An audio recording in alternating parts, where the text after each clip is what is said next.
Hi. Hello, everyone, and welcome to the Tek Torrent Podcast. This is number 32 of the year. How is everyone doing today?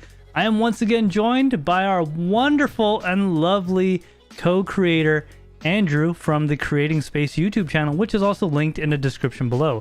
How you doing today, Andrew? What's up, everybody? It's good to be here again on this Saturday evening. Yes, it's evening. Yes, not a morning. By the way, guys, let us know if anything seems weird, if you can hear both of us and everything's good.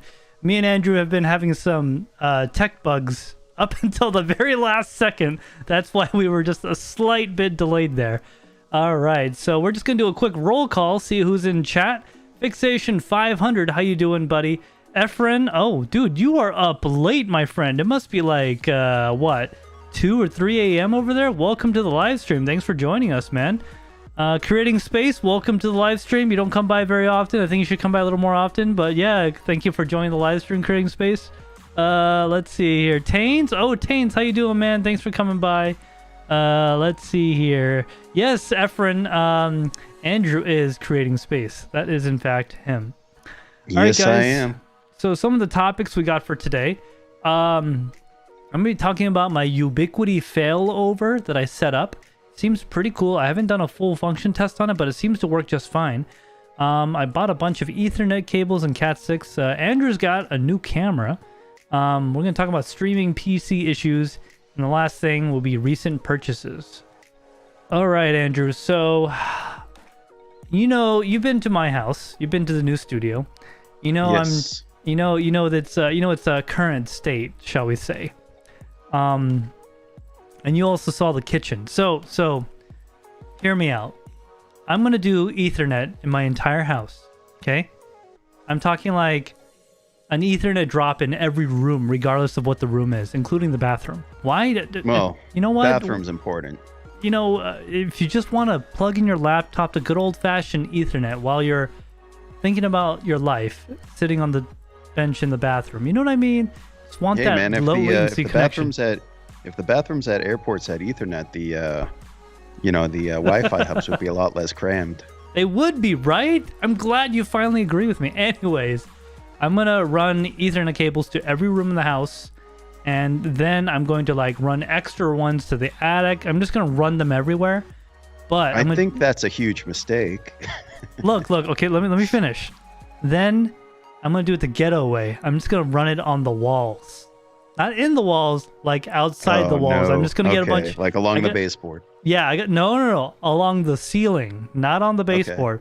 Along the ceiling corner. I got a bunch of those clips that could hold bundles of cables. I'm gonna put that all over. We got Taines in here. Let's see what Taines thinks about that. He's a bit familiar with running Cat6, I think. I think Taines knows his way around an Ethernet terminal connection. If you get what I'm saying. Ethernet enabled toilet paper dispenser, says Soul7. You need PoE for everything. Yeah, PoE on the toilet paper dispenser, obviously. You know, that just goes without saying.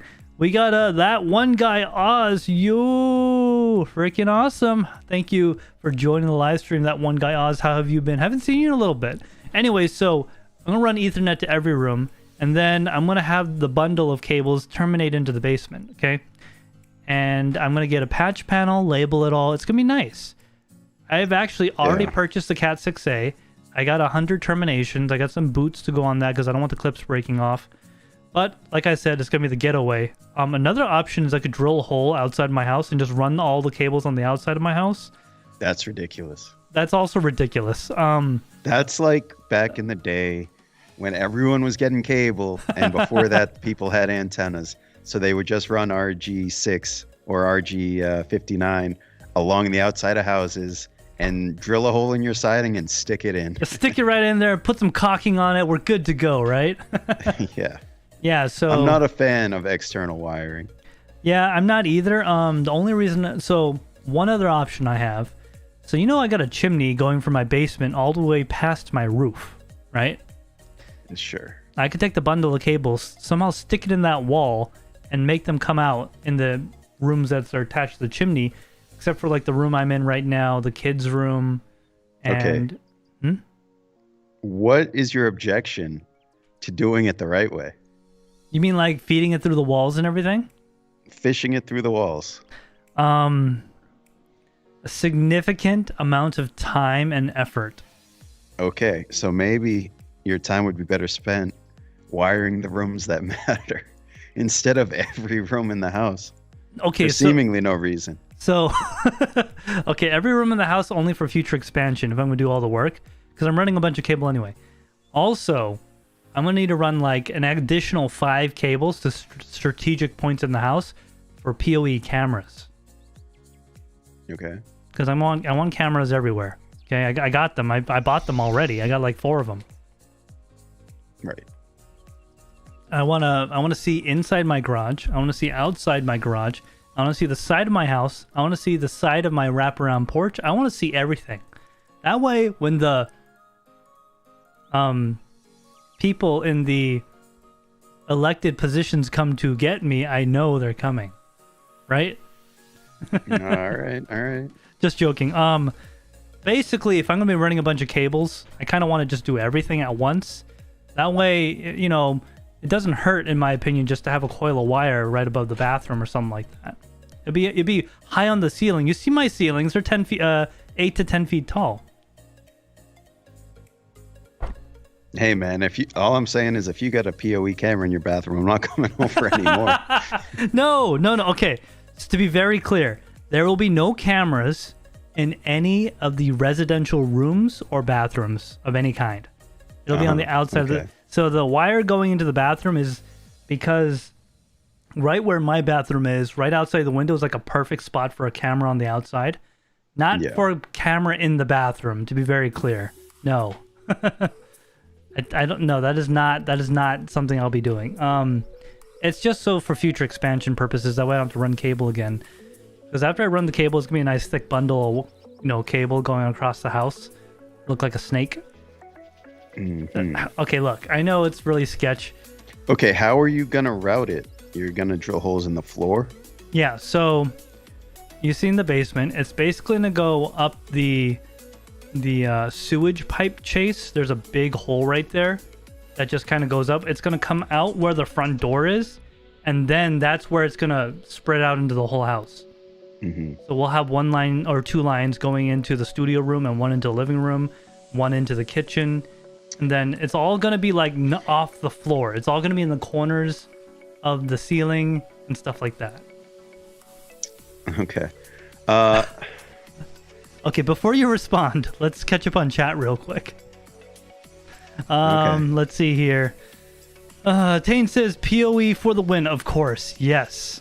Tane says Cat 6A is way overkill. Can get away with just Cat 6 and it'll last just as long. Very good point, but I do plan on going 10 gig one day. Cat 6 is good for 10 gig. Yeah, but over long distances, interference, all that good stuff. I already have it. I got it for a good deal. I understand. Yeah. Soul7 says creepy camera guy. Yeah, no, I'm not doing that.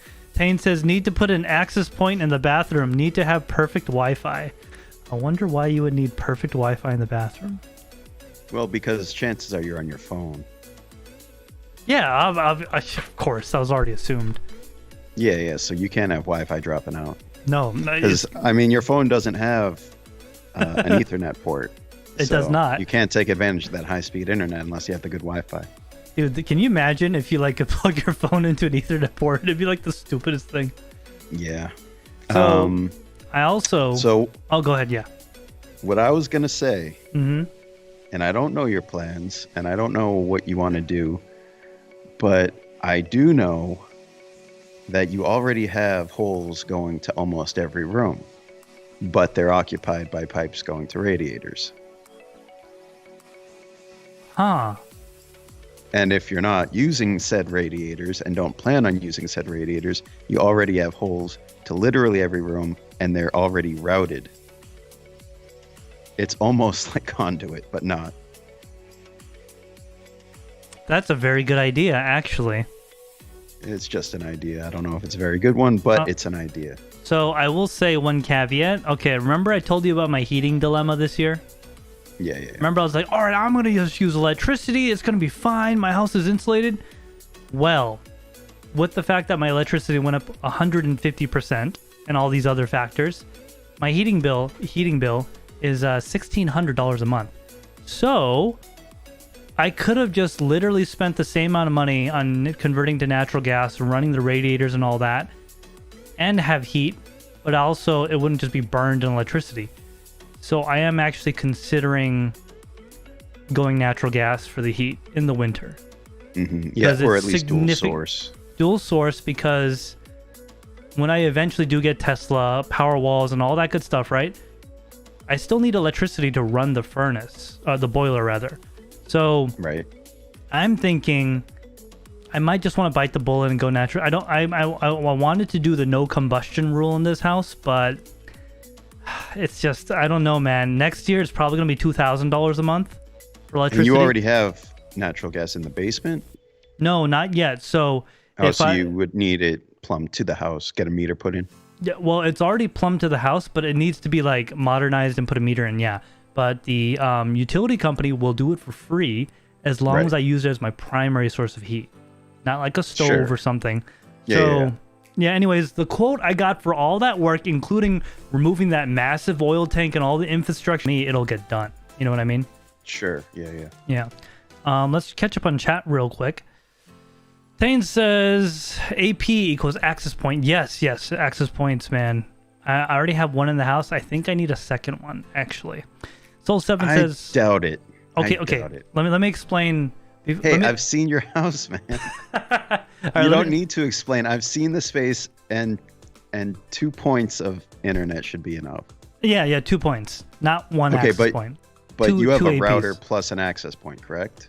No, I switched completely to Ubiquity. And you only have one access point. I have one access point at the moment. I still think it's enough because you're not really using the attic. Okay, so for example, I am... You can see my screen. You guys can't, so Andrew will have to describe it. You see, I am connected to the 5 gigahertz band, and I am barely have a connection, but it is still live streaming just fine, right? Yeah, where is that access point? It's in the basement. Okay. So, well, that's your problem. Yes, ideally, if I put it on the first floor, it should be better, right? Split the difference. Yeah, well, so I'm thinking I'll put one, like, on the lower part of the first floor and put another one in the attic. Because when I'm in the attic, I have no Wi-Fi. Which is fine because cell service works exceptionally well up there. Let me finish up reading chat. We'll get back to this. Let's see here. Soul7 says Tanes. Oh, I thought you meant the antenna. Never mind. One guy Oz, TekShinji, my apologies. I was driving and listening, making a micro center. Oh, you're going to Micro Center. Oh, awesome, man. I didn't know they're... Oh, yeah, they're still open. They're open until 10 o'clock. Awesome, man. Let that thing go, man. Get what you going with. Let me know what you're getting at Micro Center, bro. Yeah, we got to know what he's getting. Yeah, we got to know what you're getting, because then I'll hop in the car and I'll go over there, meet you there. The one guy always says natural gas tankless water heater. Ooh, okay. I have very strong opinions on tankless water heaters, but I do understand how they can be useful.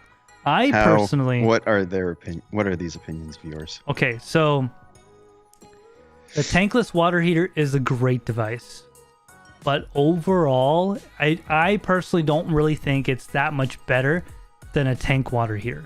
Let me explain. So in terms of efficiency? Efficiency, yeah.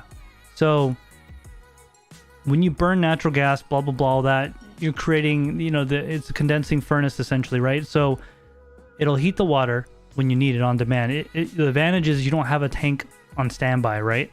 Okay.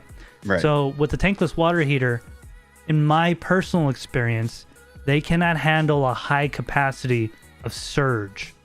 So for example, today we had 3 people take a shower like back to back, and then someone did the dishes. Someone actually ran out of hot water. So I simply turned on high demand mode on my smart heat pump water heater, and we had water again in 20 minutes.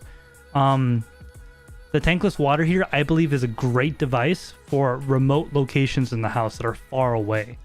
That's just my personal opinion. I've been in a house with one, and it just didn't work very well. It could be that it wasn't a good application. I don't know. Just my personal opinion. It was like when too many people took a shower at once or was used too much at once. It just couldn't keep up. The water turned lukewarm. If you didn't own that water heater, then you weren't familiar necessarily with what it was set to and whatever configuration was dialed into it. I don't know. My experience with the tankless water heater was pretty seamless. Turn on the hot and it gets hot instantly. And I never ran into an issue of running out. That's a good point. So you never had like a surge demand issue or anything like that? No. Okay. I mean, yeah, I don't know. This was like 10, 15 years ago, but my dad had a new house built, and that's one of the things he spec'd was a tankless water heater. And yeah, I took showers and people did dishes. I don't know. For me, it just was no problem. But I think part of it is just getting the right thing. And I'm sure there's different ones with different capacities and outputs, which if you do like the bare minimum, you're probably going to run into some issues or, be on the borderline of having issues. Well, so technically a boiler is almost like a tankless water heater, right? Yeah. I guess it is. So, I mean, I know they work. Like, obviously, they've been used for centuries at this point, right? So, I get it. It works. I just haven't had a good experience. And so, the reason why I don't have it in this house is because I don't really need one. Also, I really wanted to go all electric heat pump technology and all that stuff. Yeah, so that's my personal opinion on it. Anyways, let me just continue to read chat. Oh, hey, Yankee. How you doing, man? Welcome to the live stream. Thanks for joining, bro. Love the Eagles, bro. Bitbat, how you doing, man? Haven't seen you in a while. The way Shinji is desperately trying to justify his decisions. Yes, look, I made mistakes. Mistakes were made, man. I should have just gone natural gas heat. I really should have. I know this now. It's a $10,000 mistake. I'm not going to forget. Y2K Anonymous, how you doing, man? Welcome to the live stream. Hey, gotta walk the dogs, clean up, dinner, but I can say hey, maybe come back. Yeah, man. Hey, just stick around when you can. Thank you for joining and saying hi, bro. Yeah, yes. We're doing an all-night stream if you guys weren't... No, oh, wait. Yeah, no. Oh, no, that's next week. So, yeah, that's what I'm going to do with the networking stuff. And, it'll just be nice to have Ethernet in every room again, like my old house. That's how I did my old house. I just ran the cable along the baseboards. But this time, we're going to have a lot of cables. So it's going to be running around the edge of the ceiling. Even on the second floor? Yeah, so there'll be essentially, when you enter the house, right? And on the right side, there's that bump out kind of thing. Do you remember? On the right when you walk in? Yeah, so do you remember? On the right when you walk in? Yeah, so as soon as you walk in the front door on the right side, the corner of that room, there's not a corner. It's like a square. Like you took a rectangle and just... So that is actually the sewage vent pipe going all the way to the roof. So I was going to run the cables up that square hole thing and then... Careful where you drill. Yes, 100%. So I was actually going to get a wall scope to make sure I don't F anything up. Yeah. And I was going to make the bundle of cables terminate out of that. All the cables will come out of that. Because we don't need any cables in the basement, really. Let me be... Okay, so that's all going to be for the second floor. Reason being, the first floor, I could just drill holes in the ground and it'll come out there. Right. Yeah, so I'm going to run in the basement. That's all for the second floor. And that's going up to the second floor and the third floor. And the cameras, of course. So, why not put a switch in the attic and then just do ceiling drops in all the second floor rooms from that? Yeah, so... All right, you wanted the real reason? It's going to be a pretty lame excuse. You can literally run one cable from the basement to the attic, run a switch, and then... So here's my excuse. I really like the look of patch panels and knowing that there's a solid line to every room, even though it is effectively going into a switch. I just like the look. But patch panel. But Andrew... You are just very correct. Just run landline telephone to every room then. No, okay, so that is another. So run one cable to the second floor or attic, right? Put a UPS up there and a switch, and just have drops in every room. That would save a ton of cabling, but I don't know why that's not more common, like in buildings and stuff. There's like single Taines, cable. give us some feedback. What you think? Should he run a cable from the basement to every room, or a cable to every room on the first floor, and then a single cable to the attic going into another switch to run to the second floor of rooms? Just for opinion's sake. Yeah, I mean, so when you get down to it, that's how the ubiquity is going to be set up at the home point, right? Patch panel into a switch, then into the ubiquity. So it's going to be the same thing, just way less cables. I mean, theoretically, it makes no difference, right? What's the purpose of a patch panel for you? So patch panel for me would be that if I ever need to move anything around, I could just move the cables, because those are all like hard fixed cables coming out, knowing exactly where to go, instead of having bundles of wires stick into things. It just looks a lot cleaner and neater, and I just kind of I'm a little jealous of the look. I'm not gonna lie, I kind of like how it looks. Yeah, Taines, let me know in live chat if you're still here, because you have some background on that. Is there any difference between running a hard line to every room than having a patch panel and a switch, or running one single cable up to the attic and then having a switch up there with a UPS, of course, and that dropping into every room? That way we only have one cable going across 2 floors. Let me know about that. Well, now's the time to do it, because you don't have a floor in the attic, right? No, I do not. So it's pretty easy to do ceiling drops. Yeah, I mean, I was literally just going to drill a hole in the sheetrock on the ceiling, just have you the might cable. be able to fish down a wire from top down pretty easily. Yeah. I mean, if you're following that sewage pipe, I mean, you can probably just push it down that cavity. Maybe throw like a fishing weight on it if you need a little help. I can literally just take one decent quality Ethernet cable, I'm assuming, take it all the way up to the attic inside the sewage pipe, and I have a bunch of drops, and you won't see any bundles of cable anywhere. Just inside the room, you'll see a cable stick out of the ceiling or something like that. Right. I could do that. I mean, so that would require more hardware, but that's not what are we talking? $200 a switch and a UPS. Well, if you have enough room around that sewage pipe, where the sewage vent pipe, where you can like push wires down from the attic all the way to the basement effectively without drilling holes, and you can run a bundle of 6 instead of just one, probably the same amount of work. Good point. I mean, I'm just saying, like, if I could just make if it's so room. much more work to do every room from the basement, I would say just run a switch in the attic. But if it's that simple where it's like you just tape 6 wires together and fish them down, it's almost the same as doing one, then go for it. Yeah, no need to buy another 10 gig switch to throw in the attic. Yeah. So there's it's a one less point of failure. Yep, exactly. That was another range. So there's actually technically 3 penetrations in the attic from the basement. So the first penetration is the chimney for the boiler, right? Which, if everything goes according to plan, I'll get rid of it because I won't need it anyway. When I get the natural gas furnace, it'll be a boiler. It'll be a condensing boiler, so it doesn't need that.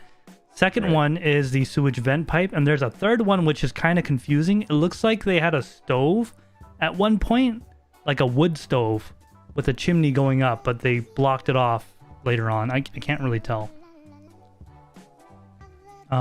Anyways, so I think that's enough about that, but that's just my plan. But Andrew, you gave me some ideas. Running that bundle of cable up through the sewage vent pipe might be a better idea than making it break out, because I don't have like 3 floors. I only have technically 2. So the first floor could be totally taken care of through the basement. Second floor could be taken care of through the attic. That could work. I think that could be the easiest. I mean, you kind of got to account for everything and take a look at the situation a little more closely before you can say, oh yeah, that's easy. Yeah. Or you might say, oh, that's harder than I thought. Exactly. Let me see here in chat. So let's see. Patrick Gillen, how you doing, man? Haven't seen you before. Thank you for joining the live stream. Yes, hard runs to everything. Hey, look, another one that's voting for me. Looks like Taines isn't here anymore, so that's cool. Let's see. Soul7, how you doing, man? Dude, are you watching us from the platform? Man, I can't even imagine what the stream must be like. I hope you could still at least hear us, because you don't really need to see anything. You just hear us. YouTube needs like an audio-only option to save on bandwidth. Dude, actually, I would say a good 3/4 of the videos I watch, I don't watch. I listen to them at work. And does it disable video streaming when you like lock your phone? If you don't have YouTube Premium, yes. Yeah, but it still plays in the background or no? No, it does not. So yeah, that's tough, man. yeah, I hate it. That's I so hate tough. it. It's so stupid. Like you have to pay whatever amount of money every month just to have that free feature. It's stupid. So I think it's like $11 a month. For me, it's worth it because I watch a lot of YouTube. That's actually a lot of money. It's a lot. It's not cheap. But for like a family plan, it's like $20 a month, and that's up to 5 users. That's a little bit more worth it. I get it for the options or the features rather. Yeah. But if the feature you want is to listen to YouTube videos, it's not really justifiable. Well, so what a lot of people do that don't want to pay that amount of money, which don't get me wrong, it's outrageous. They just leave their phone on minimum screen brightness and they just face it toward the table. Well, Patrick in chat is saying they do have audio only. Oh, what? Let me see here. Let me see the chat. Run everything as a home run to 1 point your MDF.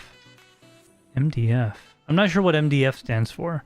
Unless it's like MDF, sure. MDF wood. Talking about MDF wood. Medium density fiberboard. I don't think that's what he means. I don't think so either. It's against code to run it in a vent pipe. No, not in a vent pipe. Yeah. So okay, imagine a 1 foot by 1 foot rectangle, right? Okay.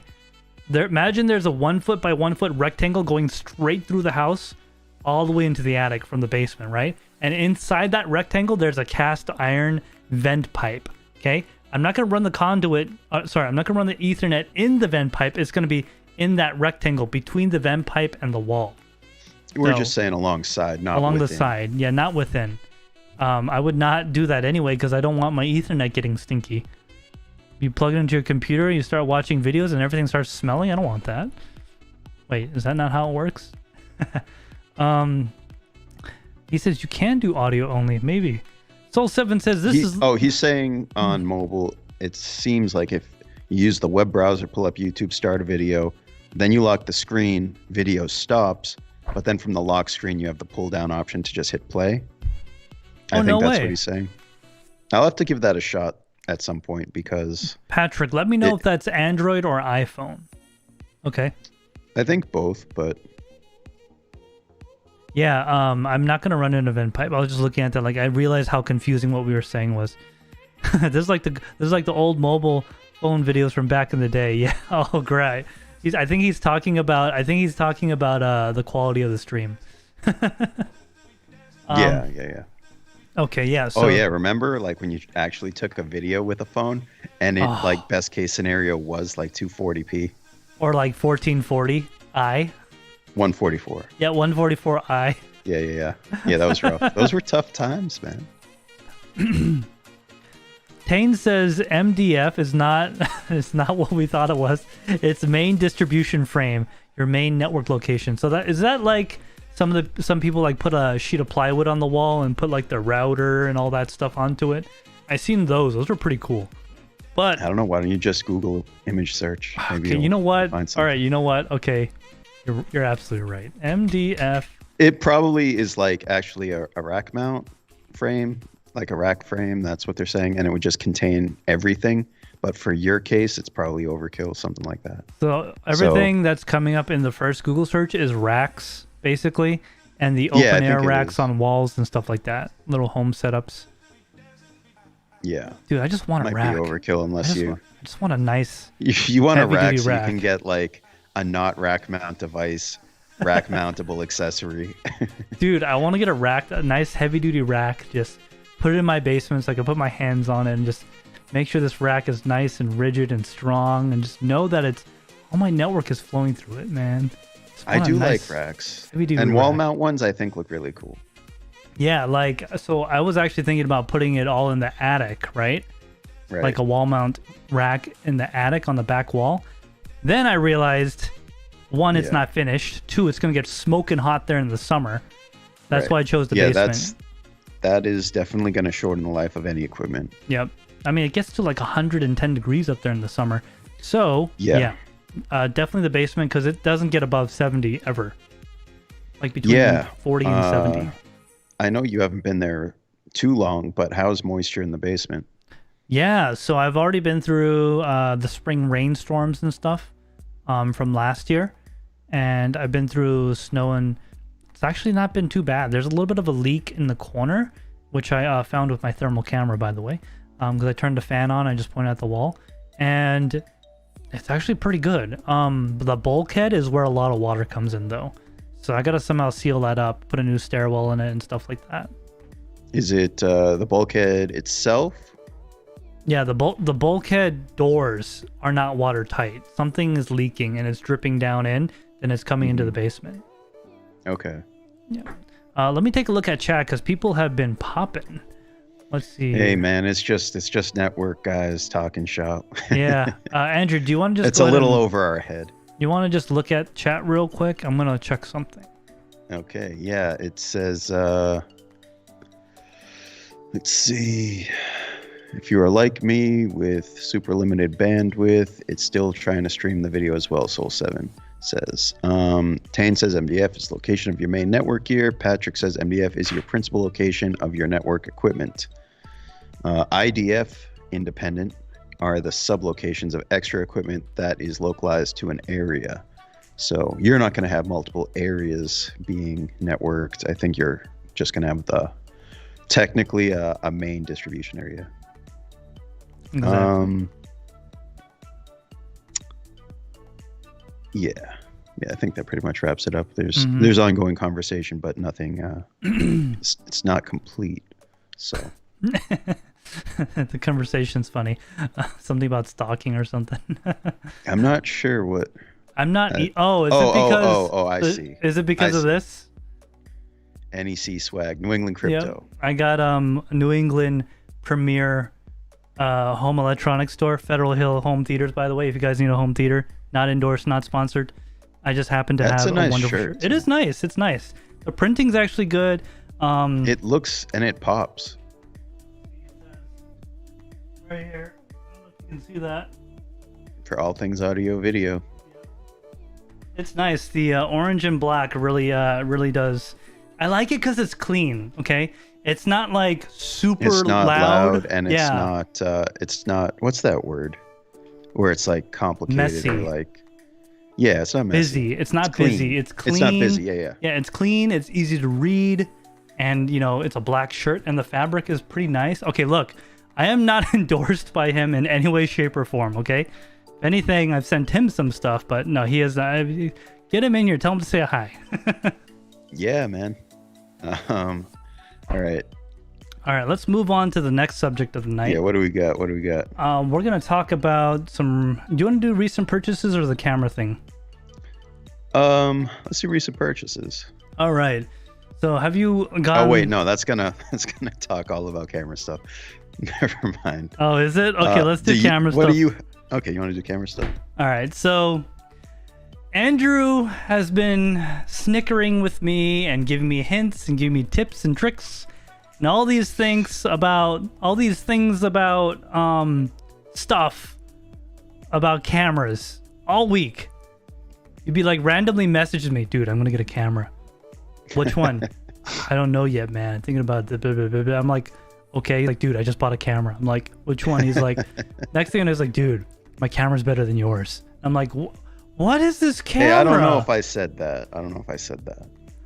What is and this I don't know Starbucks if it drink is or reveal? Not, so there's nothing. What's that? This does dox my location. So if you guys are really that into it, you guys can screen print that and find out where I live. You need some like CSI camera, and they're gonna like pull it into software, and they're gonna be like, okay, now pull down the highlights. Pull down the enhance. I want to make like a funny skit where we do that, and it's like, wait, it's gone. There's nothing there. It's like, yeah, there's no data. No, every time they do it in the movies, it's like super clear. We can see what's in their eye. No, I mean, technology has really improved in that aspect. In terms of like up res technology using AI, it actually is pretty good. But if you're trying to like read text or anything, the AI is not going to help too much with text. Yeah. So if you guys want to. Here, let me make it so it's not blown out. There, it is in 4K, so you guys can see the store number, my name, what drink this is too. You know what kind of drinks I like if you saw that. Yeah. So you got a new camera. Yeah. Okay. So this is the camera I've been using for, I don't know. It's been a while. I've been in the Samsung NX ecosystem. This is a Samsung NX1. Came out in like 2015. Platform, by the way. Yeah, it came out in like 2015, and it was like the best mirrorless money could buy in a lot of ways. Yeah, and it was also not expensive. I think it was fairly priced. I don't think it was like super expensive, but I don't think it was so much cheaper than the competition. Well, but we're talking at the time Sony. like A7S2 generation. That's what I mean. If I recall correctly, the Samsung mirrorless cameras were cheaper than the Sonys and the Nikons and all. Well, Nikon didn't have one yet. In my recollection, it was cheaper. Yeah, and I've used A7S2, and everyone knows the A7S2 for video capabilities. Great low light. But like it lacks a lot of features that I had this camera for years before I touched an A7S2 on a video project. And I was like, the touch screen's broken. And they were like, it doesn't have a touch screen. And I was like, what year is it? I'm like trying to do touch autofocus and it's like, doesn't have a touch screen at all. You're using buttons for menus. Imagine your A7S III has a touch screen. Right? Now it does. Yeah, imagine using that menu with only buttons. My A7 IV doesn't, which is literally so 1 year apart. You know, man. Dude, so that's basically like the A7S2 in terms of using the menu. It was a pain. And it's the old Sony menu where, I don't know, if you want to delete a picture, it's like 14 button presses. Yeah. Dude. Okay, so this is the camera I've been pretty happy with. I think the image out of it's pretty good. Notorious for noise though, and it's that's just the compromise on this particular camera. It had a lot of features. It was like one of the first, but probably the first mirrorless. No, there's only one NX1. Okay. This is the last camera Samsung really made. Like that's a interchangeable lens camera. Okay. At least, and they just sort of abandoned it, but. What was I gonna say? Oh no, this keeps happening. So you were talking about how you got that camera as a dead platform. We're talking about it was a decent price for a mirrorless at the time, no touch screen. Oh yeah, it was one of the first mirrorless. I think it was the first mirrorless to run H.265 codec, which natively kept file sizes natively. That's the only codec. Okay. And that kept file sizes way down and actually pushed quality up because SD cards could, if you used a good SD card, you could record high bit rate video. And at H.265, it was like double the image quality than H.264 for the same bit rate. So cut the file sizes in half or double the image quality, essentially your choice. And you needed to buy a more powerful computer to edit it. Well, that was the issue. There was like no one ever talks about that stuff. Oh, these files are so small, quality's good. Yeah, then you need to go edit it. The thing is, like Premiere didn't support H.265 at all. You couldn't drop it into a project at the time. Now you can, and it's still terrible to edit with H.265. Dude, I feel like I'm using a freaking laptop from 1970. Like it's like 2 frames weird. a second. It's so bad. Okay, so you would get an H.265 converter software with the camera. So basically, every file you shot, you had to transcode before you edited it at the time when it was new. But nowadays, honestly, it's not too bad to work with. But it is getting old. It is suffering from some there's a lot of new cameras out there with a lot of features. And this doesn't have a lot of those features. So I really enjoyed this camera. This one's for sale. I'm actually going to be selling it. The one I'm shooting on now is also an NX1. I am keeping that. That's going to be a live stream camera and a top cam. Okay. For my desk setup. And for that, I think this picture quality is totally fine. The autofocus is super quick. Let me see if I can demonstrate that. I noticed. Like, I noticed a little bit more. Here's an SSD. Breathing. I don't know if I'm going to get too close because I'm kind of zoomed in, but yeah, That's nice. Yep. Got the light on it. I mean, it's like instant. Yep. Oh, that's nice that it just kind of is a smooth rack too. It's not an instant. Yeah, it's not hunting. It doesn't hunt around. It doesn't there's no snap. The background doesn't do all these crazy things. Yeah, it's a nice smooth. Do you have that on like a lowest focus aggression? Like the aggressiveness? It's the most aggressive. It's the most aggressive. That's the most aggressive? That's slow as hell for most aggressive. Yeah. So, and I'm not sponsored by Samsung, despite the camera and the SSD. Even if you were Samsung, even if you were sponsored, it's a dead platform, people. I know, I'd be in trouble. Okay, so in terms of the new camera. Mm-hmm. By the way, he still hasn't told me what it is yet. So here's the deal. I'm going to let you guess live on stream. Okay. And by guessing, you can ask me any yes or no question, and I'll answer it. Okay. But you can't ask me the brand until you're ready to guess the model. Okay, fine. But any yes or no question, I will answer and help you narrow it down. Okay. What type? The yes or no questions. Yes or no questions. Does it take a CFast card? A CFast card? Yeah, so not SSD. Sorry. You know what I mean? Like these these weird ones. That's CF Express. That's CF Express. Yeah, does it take an Express tile card? It does not take a CF Express card. Okay, does it take a regular SD card that we know and love? I mean, does it take? It does. I mean, it does. Take one of these. I'm gonna say it does. Oh, as does okay. As does the A7S III. Okay, can I make a guess on what it is?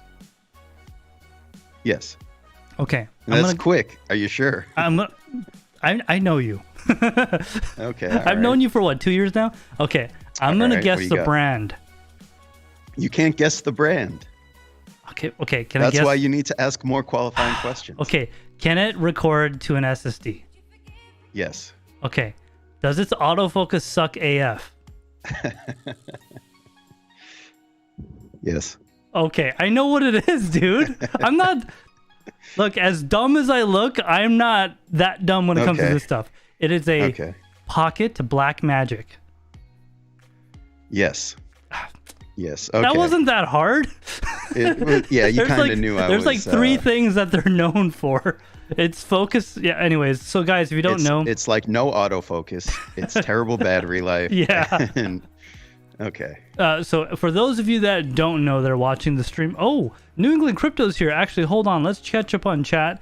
And then Andrew will explain to us what a Black Magic Pocket is, why he would even consider getting one with all the things we talked about. Yeah, what's up, New England Crypto? Good to see you here, man. Yeah, dude, I got your shirt on, bro. Not representing not sponsored. Federal Hill Home Theaters. Yeah, bro. We were just talking about like the quality of the material and like how it's clean. And the print. The print is very sharp. This has been through many washes. I've been through... I've actually wore this shirt when I was doing some really dirty work in the house, and it's fine. The material's fine. I'm not, like I said, not sponsored, but it's a very good shirt. It's not too busy. It's clean. You know, it looks good. Colors are nice. Black and orange, you know. Yeah, New England Crypto, what's up, man? Tomorrow is Stella's birthday. Dude, you were supposed to tell me, man. Oh, dude, I'm gonna have to like drive down there now, like to deliver her birthday gift. Where did he say that? He said it in chat. Chat's gone on. He's been in here longer than I thought. Yeah, I've been too like focused on the camera stuff. Tomorrow's Stella's birthday. I got her a special dinner that she is having now. Oh, that's pretty cool. New England Crypto says we have the same shirt on Stella. It's cracking up because of it. Priceless. Oh yeah. So it's let's see. New England Crypto says bring all the food I don't make tomorrow. Oh, she has a party tomorrow. Oh, so Patrick has actually taken some guesses. He says the Canon M100. Ooh, an M100. Come on, Andrew. I don't know what that is, but he says compact flash. You know what the M50 is? Everyone knows what the M50 is. M50? The M50 is like the A6000 of the time. It's a mirrorless. Yeah. I think. Well, mirrorless only in name, in my opinion. Really? Yeah. New Crypto says, for the win. Tains, I got a new webcam, the Insta360 link, the one that Jay did his video on. No, do you really have the... Oh, wait, not the Insta360 1-inch. The Insta360 link, what is that? It must be a new webcam. I think, yeah, I don't know. I've watched a couple videos on Insta360 webcams. Yeah, actually, Jay's 2 cents. I did catch some of that video where he's using it, and I think he shoots like 99% of the video with it. And you're like, wow, this looks like most of his videos. So that's a huge accomplishment there. So, real quick on Jay's 2 cents. So you guys know I met him in person, right? Yes. Okay, so you know I don't watch his videos anymore? Uh-oh, here we go. Okay, If it's anything, if you give me any reason that isn't already known from watching his videos, I'm going to say that's not a good reason. Okay, so there's a... Okay, I'll make this story like less than a minute. There's like 10,000 people waiting to get into the building, all this stuff, you know. I'm doing security, I'm yelling at people, I'm making sure people are going the right place. There's like millions of dollars of hardware on the floor, okay? This is serious. Like, people are bringing their own personal computers in. Anyways, so then, you know, I'm getting people in, then I see Phil. You know, everyone knows who Phil is. I see Phil walk by, I'm like, oh, okay, that's Phil, that's cool. Yeah, it's Anaheim, you know, it's right there. DreamHack Anaheim, right? And I see Jay's 2 cents, they just roll up to me. I'm like, they're like, can we get in? I'm like, yeah, the line's right there. And they just kind of looked at me like I had 3 heads. I'm like, oh yeah, we're you know, we're content creators. I'm like, okay, the line's right there. You get in line. Wait, like, line for what? To get into, so at DreamHack Anaheim, there was BYOC. That's what DreamHack is kind of all about. It's a giant LAN. You bring your own personal computer in. Yeah. Yeah. So he was trying to like cut the line. I'm like, the Well, was he considered a guest? He had a special guest pass, but he didn't get to cut the line. What he Why did... not? Okay, so I know my rules, and I know exactly what I'm doing. So he doesn't get to cut the line, but he does get to go into the... I forget what it's called, the Founders Lounge or whatever, and he could just hang out there. Like a members area, yeah. No, like the green room, basically. Yeah. Like, this isn't available like an area to anyone. for its VIPs. So he could take his VIP, he could take all this stuff in there and just chill. Right? He doesn't have to but he can't skip the line because it was too crazy. We couldn't do that. We have to check everyone's computers, mices, and all that stuff. Make sure no one's not stealing. Basically, you got to go through security every time you go in and out, right? So, anyways, then later on, I got my picture with him because I was just kind of like, okay, maybe he was just being whatever. I got my picture with him, and you know, he was pretty cool about it. Then it was later on, which I'm not going to repeat what happened because I might have some legal consequences. But then I was just like, oh, Jay's 2 cents is just, you know, not that amazing in person. He's cool, but kind of selfish. I don't... Listen.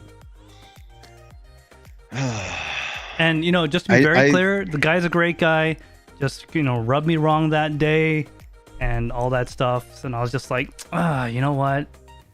I still like his videos, but now I know what they're like some of his videos are just not worth my time. Like putting vodka in computers and chocolate milk, and it's like, I think he has a big ego. Yes, he does. But I think that's more his personality than being a jerk. I think it's just he's competitive and he does, like, I don't know. Some people think about others and put others first. I'm not saying, like, he's done a ton of giveaways, so props for that, and partnerships with like Micro Center to build, you know, people's dream PCs for giveaways. Huge props for that. I think that's just his personality, is he's like excitable for his own sake, and he likes to do things for himself, and more power to you. He seems to take care of his viewers and stuff like that. But I think that's sort of just his personality, you know? It's not... and I think at some point when you do have, you know, whether it's YouTube or anything else, you kind of have a sense that, oh, I've made it now. And you kind of expect a little bit different treatment depending on the situation, which at an event like that might be one of those situations he's like expecting to be taken care of a little bit more, having like a handler. Well, so I don't disagree with that, and usually the guests and the all of them they have their own handler that takes care of everything. But at this convention we didn't. Like there was no policy for that. The policy was first and foremost security of safety and property. Doesn't matter who you are, because we've had instances where famous Fortnite players have stolen stuff. And, Sure. we can't just let them get away with it. Anyways, so Yeah. I don't think he's a bad guy, to be very clear. I just don't think his videos are as interesting anymore because of the experiences I had with him. But I think I take them for what they are. yeah, If I find the topic interesting, I think he usually does a decent enough job covering it.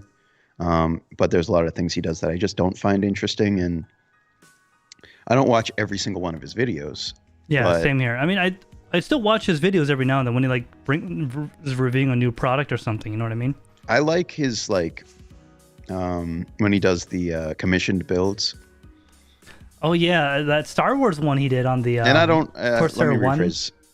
Like I like when he does like the big multi-series build projects. I don't know if any of them are actually commissioned, but when he sort of gets his own element is sort of doing something custom, usually with paint and sanding and stuff like that. And he does a lot of just regular builds, and I like when he takes things to the next level, which is because I'm comfortable doing a regular build, but when it comes to like painting and stuff like that, I don't make that leap personally. Well, he also does like really cool mods on stuff, like a lot of painting. He actually like cuts cases open. Let's catch up on chat real quick. It's been going pretty quickly. Yeah. Anyways, I'll have to go check that out. I didn't know he did a thing on it, Taines. I should go check that out because if it's You should watch that video because it is actually good. Is it kind of cool? All right. Yeah. New I mean, England you're going to Crypto's learn been- something about that camera and see what it looks like. So New England Crypto says that Stella has the same shirt on. That's why she's cracking up. Okay. I thought it was he's wearing the same shirt. We have the same Oh, shirt. you both have the same shirt on. Oh. No. You and him. Oh, me and him. Oh, okay. I mean, maybe say. she's wearing one, but I Okay. think that's what he meant. Oh, we're having a party at the studio tomorrow. You're both invited. Oh, is that an invitation? Okay, It I'm gonna looks have like to an invitation in writing. in writing. This is a legal binding document, is it not? I'm just gonna like screenshot this and be like, "This is my invitation." Patrick says he is superior to pleb. I mean, technically, yeah. I mean, you're not wrong. He does have a bigger channel. He's much more everything than me. I'd love to be there one day. Then I could do the same thing he does. Newland Crypto says Stella's heading to Brusher. Oh man, we're late. Yeah. Hey man. I'll hit you up a little later. I might be able to make it. I need to know times and locations and stuff because I need to get them free electrons while I'm down there. Yeah. Tell her good night and happy birthday. If I don't see her, I'm gonna try to make it down there. Yeah, definitely. Happy birthday. Yeah, definitely. What is she now? 9? 10? I don't even remember. That's bad. I don't remember. I don't know, 9 or 10. Oh man, dude, don't tell her I forgot how old she is. She's gonna be mad at me. All right, yeah. So, anyways, that's enough about JS2 cents. So your camera, Andrew, right?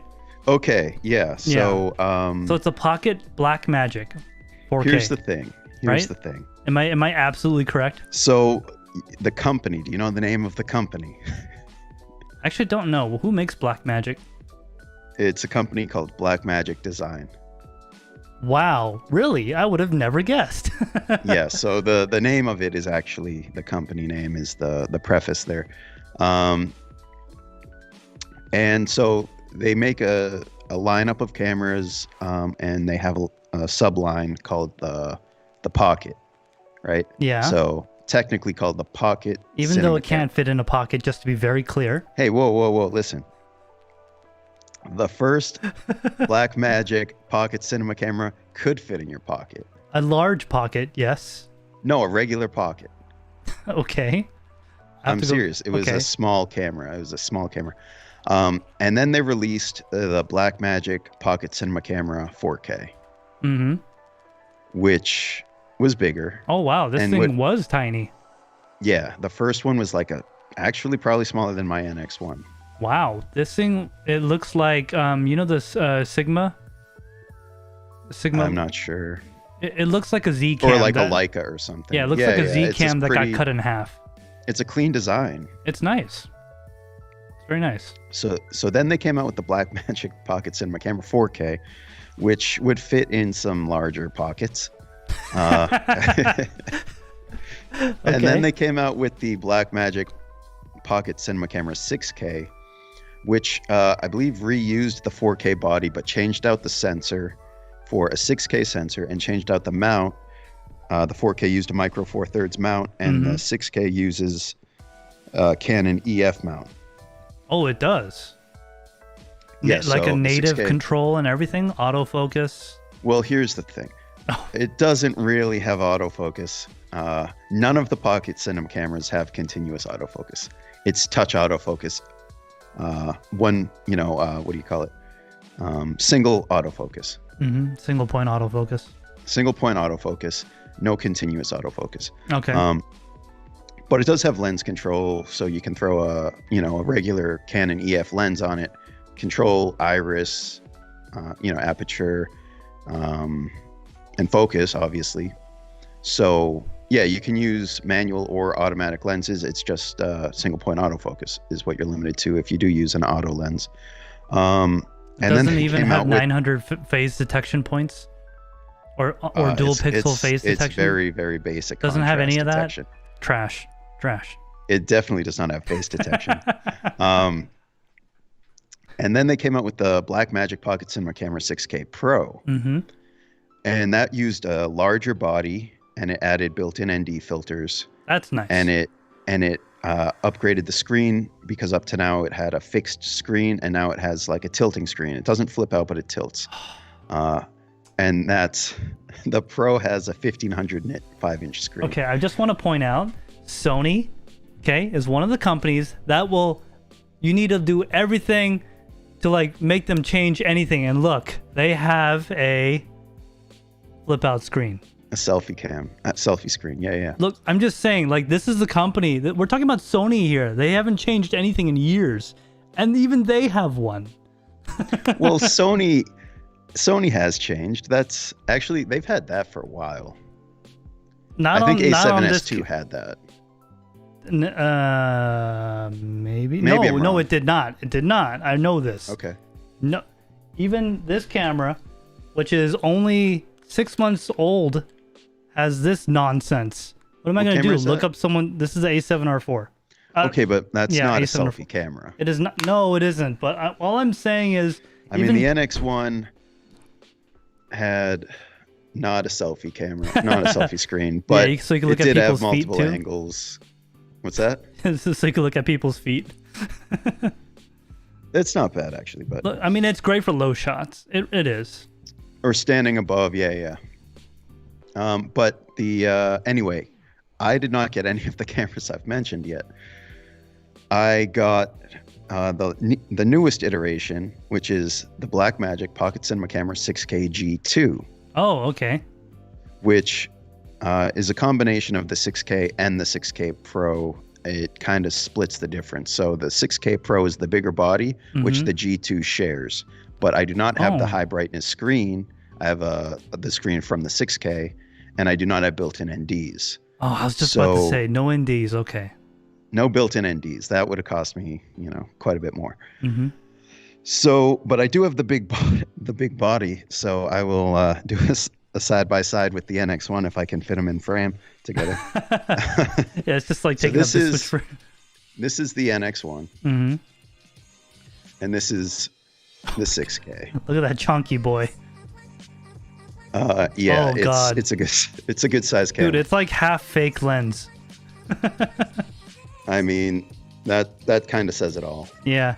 Hey, this is the camera in your left hand is you, and the camera in your right hand is the one your girlfriend says not to worry about. Right. But yeah, I don't have a lens for it yet. That's in the mail. We'll get to that when we talk about purchases. But yeah, this is the camera. And basically, just going over some stuff. On the outside, you do get a 5-inch tilting screen. That's nice. That's a nice giant screen. It's not 1500 nits, unfortunately. It's 500 nits. Oh, 500? So it's indoor only. Yeah. Okay. effectively indoor only. I mean, I'll probably end up getting an anti-glare screen protector, which will help a little outdoors. But yeah, so in terms of like ports and stuff, you have 12 volt in, you have 2 mini XLRs, Nice. you have USB Type C for charging, and external SSD use. You have a full size HDMI port, which is a nice feature. Full size is nice. It's stronger. If you're doing that, definitely. I mean, those, especially when they're using micros, those were just not robust. Yeah, those weren't good. I mean, and then you have 3.5-inch headphone and microphone in, so it can record 2 different audio tracks from any of your audio sources. full size is definitely the way to go, baby. Are both of your cameras full size? No, unfortunately, only this one. Which one? This is a S3, A7S3. Okay, yeah, more video focused makes sense. Video focused.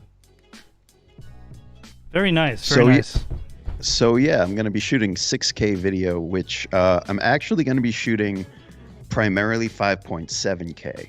Is that it has multiple shooting modes. is that Super 35 or is it full frame? It is Super 35. Okay, so it's not amazing at low light, but I'm sure with newer technology it's fine, right? Well, it's a dual native ISO camera. Oh, okay, all right. So it has 2 different ISO ranges, 1 through 1000 and 1250 through 25,600. Wow. So the 2 native ISOs are 400 and 3200. Okay, yeah, 3200. The high end. Yeah. Okay. Is the all right. native high end ISO. Okay. I mean, it's nowhere near mine, but I mean, No. The native is 400 and 3200. The max is 25,600. 20,000. Yeah. Okay. Mine goes to Which, 50,000. 51. Yeah. 51,000. Oh, it's a little bit. It's like double. Double what yours can do. No big deal. Okay. So talking about the features though. Yeah. I've been researching it a little bit. And so it's a 6K native sensor, which is really huge. But rolling shutter improves dramatically, stepping it down to 5.7. Okay. And that's primarily what I'm going to shoot. It's still more than enough. It's a small difference in resolution for a pretty noticeable difference in rolling shutter. So I think that's what I'm going to shoot most of the time. 17 by 9. When you go like this, ratio. your arm won't be bendy. Yeah. And it's actually not that bad at 6K. But it is like a 20-something megapixel sensor at 6K. And the readout time for a sensor that size is, it takes some time. Yeah. So I think it's like 20 milliseconds. Wow. And when you drop it to 5.7, it goes to like 16. Okay. Let's catch up on chat real quick because people have been really talking about the stuff we're talking about. Oh, all right. Yeah, let me, I'm going to hold this box up while you read chat. Okay. So while Andrew's doing that, we'll take a look at chat real quick. Oh, she's 7. Just tall. Yeah, she's really tall. I didn't know she was 7. Well, you're tall too, so that's where that came from. Soul 7 says Black Magic by Sanana. No. Sanana? No. Oh, hey, Cedric. How you doing, man? ABMS Productions is here. He goes by Cedric. Hello, beautiful people. They also make DaVinci Resolve. Wait, so the same company that makes Black Magic makes DaVinci Resolve? Black Magic is the company.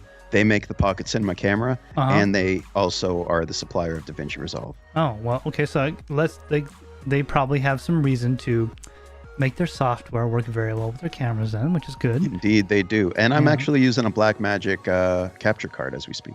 Yeah. I mean, no, their stuff is not bad. It's pretty good. I just everything they make is professional. They don't have stuff that they sell at, Consumer like a store levels, you can walk to, unless it's a camera store. It's just their focus is professional.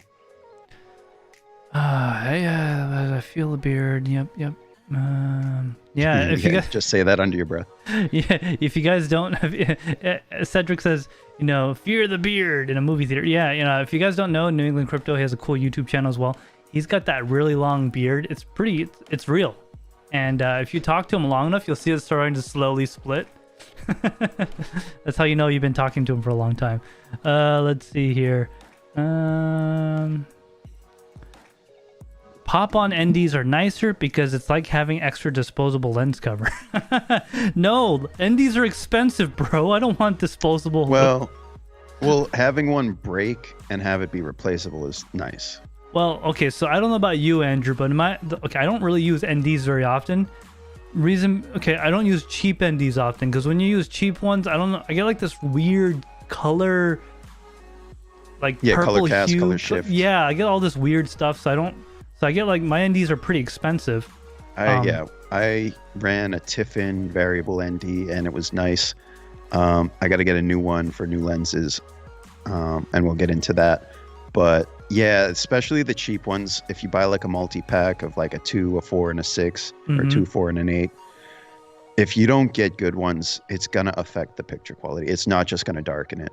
Yeah, and like when you're looking at things at a different angle, the whites start looking different colors, and it's like it just looks horrible. It looks like trash. New England Crypto says, TekShinji is one of the YouTubers that remembers to press mute when he coughs. Oh yeah, of course. I mean, I gotta go XLR right here for like that reason. Yes. I know how your ears get when I cough right into the mic, so I try to preemptively then do that. Let's see. Cedric says Blackmagic makes some insane cameras. They're also behind amazing software called DaVinci Resolve. Look, I might check it out, okay? Andrew did tell me that Premiere projects can be imported in there, which is a giant plus for me. And on top of that, I don't like paying $60 a month, so. We'll talk after the stream. We'll talk, yeah. Patrick says he has a Canon M50. Yeah, exactly. I was going to say Canon M50. The Canon M50 Mark II, I believe, is a very good starting camera for more content creators. The Mark I is kind of like not that great, but the Mark II is pretty decent. I think Canon was just behind the 8-ball in terms of video for the longest time. They were really slow to adopt 4K. Yes. So they were shipping cameras that take really nice stills, but 1080p video for a really long time. Yeah. And limited to 29 minutes and 50 seconds. Well, that I kind of understand. Most that was cameras a tax thing, yeah. Does the A7R4 shoot past 29? Yeah, so since A7R4, one camera before that and after that, the law on camcorders, the tax law, has changed because now phones can do it, and they were going to do it to phones. So, of course, people were like, oh, no, we don't have to do that no more. So it is no longer a thing, at least in my understanding. Just finish up chat here. Fixation 500, how you doing, man? Welcome to live stream. Hope you're doing all right. Hope you get to play some Warzone after this, actually. I'm just saying. So Andrew Fixation 500 does have a very important question for you. Yeah. Yeah, so he's asking, does it shoot 8K VR? Unfortunately, it does not. But I'm going to do the next best thing and try 6K HDR. 6K HDR. Okay, I mean, I suppose that can work. That can work. Patrick says NDs are way cheaper than lenses. Yes, they are. They are much cheaper than lenses for sure. Cedric says ND filters are very handy when you're shooting waterfalls and when you want to make long exposure. Oh yeah, dude. I've only done like that once. So basically, you do a long exposure, but usually when you're looking at a waterfall, it's outside and it's bright. When you do a long exposure, it exposes it, overexposes it. You put an ND on, then you see that nice smooth motion of the water, but everything else is in like still focus. It's pretty cool. Right. Pretty cool. Yeah, it just brings down your exposure. So you can either do a longer exposure and have your shutter open longer, or you can open up the aperture more to get that shallow depth of field, which otherwise you might be cranking your aperture closed and killing your shallow depth of field look just to expose your image properly. All of a sudden it looks like a smartphone because everything's in focus. Yep. So that 29-minute limitation, I ran into that with the NX1, and that was, well, it was 2015. But this camera actually uses some version of what is it? I believe it's some version of Linux as its operating system. Not like a desktop version, but like because it was open source, that's what Samsung used, and therefore people could kind of hack into it. And there's a lot on the internet about NX1 hack. One of the things was removing the 29-minute limitation. Boom, done. It was just like a button press. once you install the right file on an SD card. Mm-hmm. But also other stuff like you can change the bit rate, which by default, the firmware maxes out at 100 megabits per second. And you could install this thing via an SD card file to select that manually. So I was shot more like 130, 30% more bit rate. So would you say that this is going to be your new platform going to the future? What, the Blackmagic? Yeah. I'm going to definitely keep the NX1 as a top cam. Mm-hmm. I've already started selling off lenses and accessories. I'm keeping one NX1, and that's going to be my top cam fed into the Ninja 5 via a long HDMI cable, because the NX1 shoots 420 8-bit internal, but it shoots 422 via HDMI, so a little bit better. Okay, nice.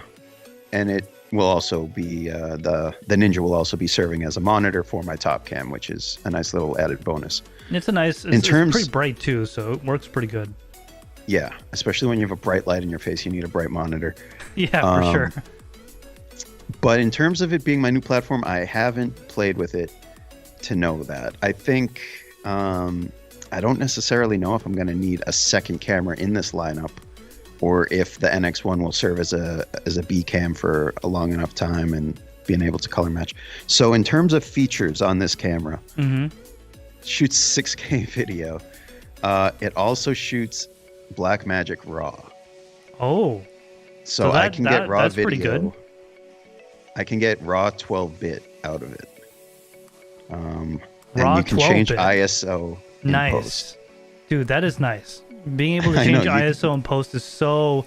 I wish my camera could do that. You can't. Well, it's mind-blowing. But yeah. It's mind-blowing. It also will shoot ProRes. If you don't want to shoot RAW, it shoots ProRes. So what's the gigabytes per minute or whatever it is? Let me pull it up. Okay, actually, from memory, in the best quality. Yeah. Absolute best. Uncompressed, raw. It's like 20 gigs per minute. 20 gigs per minute. Oh my god! And you complained about me recording everything in ProRes LT. Hey man, I was used to H.265. 20 gigs per minute. Well, you got full ISO range. You got a whole I'm not bunch of color shooting data. In that quality. Yeah, but you got a whole bunch of color data. You got a lot of stuff in that. So they have. I am gonna pull up some specs.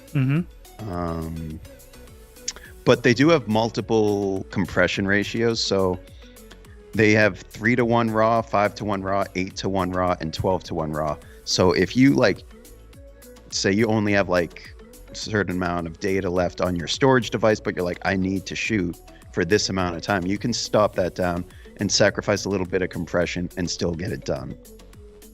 It'll just make it harder to edit and post. It will make it a little harder, and you'll get maybe some noticeable artifacts if you're actually doing a lot of motion. But yeah, so they list all their specs in terms of megabytes per second rather than gigabytes per minute. But yeah, 3:1 at 6K, 3:1 compression would be 323 megabytes per second. Okay. That is kind of a lot. 12:1 drops it down to 81 megabytes per second. Oh, that's significantly better. Yeah, so it's doable. If you want to shoot 6K, you can get it done. Even 8:1 is 121 megabytes per second. So you're basically taking almost a third. Yeah. Which is a huge advantage in terms of, you're literally using a third of the amount of space. Without it is, that much sacrifice. Yeah, and most people say you don't really need anything better than 5:1 or 3:1, but they also have. So those are the continuous bitrate modes. They also have continuous quality modes, which will use a range of bit rates, and that will fluctuate depending on what the camera is taking in, and it will notice there's a lot of motion here. We need to jack up the bit rate, which would peak out at 483 megabytes per second. Wow. But again, there's 4 different qualities you can go to. So the best one is 242 to 483 megabytes per second. But the lowest one is 65 to 162. So that's actually pretty compatible with most storage devices. On the topic of storage devices, Yes, it has an SD what's- card This slot. is what I love about this camera. Probably my favorite feature about it. What you think is probably not what I'm going to utilize. Oh, okay. So it has an SD card slot. You can shoot, depending on your SD card, they've validated some of them to actually shoot 6K at certain qualities. And I'm going to try and pick up one of the ones on the validated list. It also has a CFast, not a CF Express. CFast is like CF Express, but it uses SATA, the SATA protocol. Yeah. Whereas CF Express, I think, is sort of like an NVMe of sorts. It is, yeah. Yeah. So CFast uses a SATA protocol. It's literally like pin to pin. It's eSATA. Yep. 600 megabits per second. And I bought this thing that turns a CF slot. It goes in like a card. Oh, and it has basically a okay. SATA cable on it. Yeah, yeah. And it accepts a 2.5-inch SSD. So it doesn't have like a USB-C out? The camera? Yeah. The camera also has USB-C, and you can plug a USB-C SSD into it. How come Whether you that's don't? What's that? Does that, I'm assuming you're not doing it that way because it costs more, or the bit rate's lower, or the data rate's lower? They should be comparable in terms of all that, because like I said, the highest bit rate is going to be what they call Q0, quality zero, like as in the best. And that peaks out at 483 megabytes per second, which this is a SATA drive here. And it is an 870 Evo, which is, one of the best SATA SSDs you could get. That tops at around 600, right? No, the interface tops around 5. Yeah. But it's very, it's constant. Yeah. Like it doesn't fluctuate. Yeah. I mean, that's not DRAM cache. That's all the time. Right. Exactly. So if you got like a cheaper SSD, that DRAM cache would work at that transfer rate for maybe 30 seconds or a minute, and then it would just plummet. Yep. So this is pretty much constant. It will maintain like 400 plus, which is faster than pretty much any CFast card. But in terms of the USB-C SSDs, the reason I'm going this route is because I want to be able to basically fill up a SATA SSD, pop it out, pop in a spare. On top of that, they're significantly cheaper. Very cheap. Yep. This is a 1 terabyte. I got it for $70. Whereas if you look for like a one terabyte CFast card, they're like $500. I was about to say, this is 160 gigabytes. Oh, jeez. And it costs like $300. But look how tiny it is, bro. Yeah. And it could do like the thing with the 800 megabits per second. Not bad. But it's only 160 gigabytes. Yeah, so I wanted to be able to swap SSDs really quick as a memory card, whereas an external USB-C SSD, I'd need another USB-C SSD in the case that one fills up. And I also wanted to leave that USB-C port open because you can charge via that USB-C. And if that were my only option in a certain situation, I would want that option to be available to me. It does have 12 volt in, but let's say I didn't have access to that. I'd be relying on USB-C for charging. Otherwise, I'm swapping batteries. Another thing that's nice about this, though, is it uses the NPF style batteries. So NPF, like 500, 550, 570 series batteries. And they get about an hour of use per. Oh, that's not bad. Aren't you going to do the thing where you have, you got those batteries that have like a power input on them? Those things are like the 970 series. This only fits a 550. Okay. So these are. You going to get one? I think I have some. Yeah, you can see where it goes. Yep. That's the size battery. Okay. Yep. It's the standard, smaller size. I mean, it's the middle size, but it's not the huge ones that are like this big. What I'm going to do probably is go V-mount. Dude, once you go V-mount, you don't go back, right? V-mount with a D-tap to that 12 volt and I'll have like day-long power. Dude, you know what's next, right? You know what's next after that, right? Am I getting a matte box? What am I getting? Dude, you're gonna get a matte box. You're gonna get rails. You're gonna get a freaking follow focus. Dude, you're gonna have a freaking. You're gonna have a shoulder mount, freaking bazooka. All right, here's the deal. Focus is an interesting topic, since this doesn't. What? No, I'm just saying it doesn't autofocus whatsoever. Oh, okay, so, yeah. I was about to say, what do you mean it doesn't follow focus? Well, so what I'm gonna do is I'm gonna be trying this thing, which is an last gen, not current gen. It's the DJI 3D focus. Oh yeah. Okay, yeah. Yeah, you can see that. I know exactly what you're talking about. Yep. It's not great, and it's pretty much only going to focus on whatever's in the center. But I'm going to give it a try. And if it works, it works. If not, maybe I'll come up with a different solution. Mm-hmm. They have a new one out that came out with the DJI RS3 Pro. They call it the DJI RS LiDAR rangefinder. Yes. And it is better. It's pretty cool. But it's $600. Eh. It's $600. You can use it standalone, but you need an RS3 Pro to set it up. What? Really? I really like the fact that you can use it standalone. All right. How about this? Do you want to buy my RS2? I'll just go buy the RS3. RS2. Oh, I have an RS2. Yeah. Sure. Should have just asked me. Well, I don't know. This one came with that 3D focus basically for free. Okay. I got a good deal on it, and I don't know. The RS3 Pro is more money. It does not come, none of them come with that LiDAR range finder. Despite people being like, oh, I got the Pro package, they're surprised to find out it doesn't come with that. That's like a Pro accessory that is sold separately. DJI also released a new video transmission system. Doesn't come with the RS3 Pro. If you get the more expensive package, it comes with the Raven Eye. Yeah. The new one is like seriously, the new one is seriously pro grade. I think it's like $1,000. You're talking about the one with like the 4 antennas that are flat on it? The 4 antennas, it'll connect to like multiple phones, but also their own receiver, which would have controls for like, you could control it remotely. Did you see, do you know Corridor Digital? I do. I don't follow them, but I know them. Yeah, they make good content. They took one of those with a remote monitor with the antennas on it, and they just was like, let's see how far we can go. They literally like went around the whole facility controlling focus and stuff. It was crazy. It goes far. It's really good. Well, they're basically using the same, I'm sure, patented technology that goes into their drones. So that stuff goes like miles. Yeah. They were basically able to go to like the other side of the facility before they started cutting out.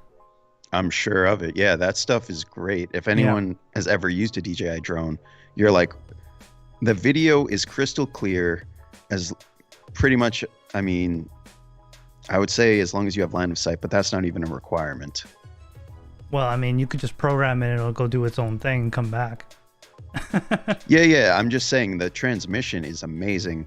And it's only gotten better with each iteration of the drones. Yeah. But yeah, one day they can execute Order 866 and all the drones will activate under China's command. And the new drones that they have out are crazy. Dude, have you tried flying one of the newer drones like from DJI? I have not flown anything newer than a Phantom 3. I'm not gonna say where, but there's a place I go to a lot that's in Class D restricted airspace. If you take the DJI out and try to fly, it won't let you fly. It'll literally be like, oh, you're in Class D restricted airspace. You can only go like, I think it's like 50 feet or something crazy like that. Yep. And then if you go closer to I forget what the next grade is, it'll just like stop. And it'll just like hover there. It hits an invisible wall. Exactly. I'm like, no, if I want to violate the law, I have the right to violate the law. It should be my choice. You got to buy an Autel. Yeah, right. I don't know if they do. They make really good drones now too. That's a name you don't really hear too much. And they're kind of a weird company. They make really good drones. They make a 6K drone and they make scan tools. I only know this because I used to be in the automotive industry. But they make great scan tools. They make excellent scan tools. Way cheaper than Snap-on and the manufacturer ones. But come on, man. $900 a year for updates? A little too much, man. But anyways, Yeah. so moving on to that, Why don't you check up on chat? I'm gonna check up on chat because we've been talking a lot about camera stuff. Let's see here. I'm just trying to think if there's anything else about this camera that I should be talking about. Okay, I'll talk a little bit more about the specs. Oh, Why don't Y2K you catch up Anonymous on is chat back. How you first? doing, bro? Welcome Why back. don't we go through chat and I'll go through a little more Yep. after. Cedric says, I have a DJI Maverick 2 Pro. Those things are flying tripods, but have a lot of restrictions. Yeah, that's what I'm talking about, bro. Like, if I want to fly my damn drone where I want, I should be able to do it. With, you know, I like... think you can almost anywhere except within like 100 feet of like. Okay, like I where could a see plane planes I could lands. see planes taking off and landing, you know, it's... The issue is the drones, I think, have a ceiling of 400 feet from takeoff. And planes are typically well above that. But when they're landing and taking off, they're obviously below. Yeah. I think that's the only issue. I mean, on top of that, I think it's actually better because since they've done this, there's been like a significant reduction in accidents with drones and stuff like that, and lost drones and things like that. It's actually, it's a lot better in my opinion, but I will say that I do feel like kind of like buying a car that won't let you speed. Like it'll auto scan the plate, the road sign, and it won't let you go faster than 65. I mean, I'm or not 55. gonna say I'm not gonna say I like restriction, but to me, it's like more the equivalent of a car keeping you from going 100 miles an hour in a school zone. Okay, that's Because you can more... do a lot of things that maybe you shouldn't outside of that area. Okay, I agree that you are more accurate with that analogy. But hey, if it's my choice to go 100 in a school zone... Yeah. Well, you're lucky. Most cars let you do that. Yeah, right?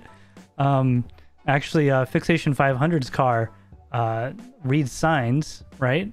So here's what... I won't get into it. I'll talk about that later. We're already going on an hour 30 New England minutes. Crypto says 400 feet is still pretty dang high. It's kind of scary when you take it up that high and it's you like can't a dot see it in no the more. sky. And you're like, well, I spent a lot of money on this thing. If it fell out of the sky right now, that wouldn't be great. 500 meters. Dude, that's 1,500 feet.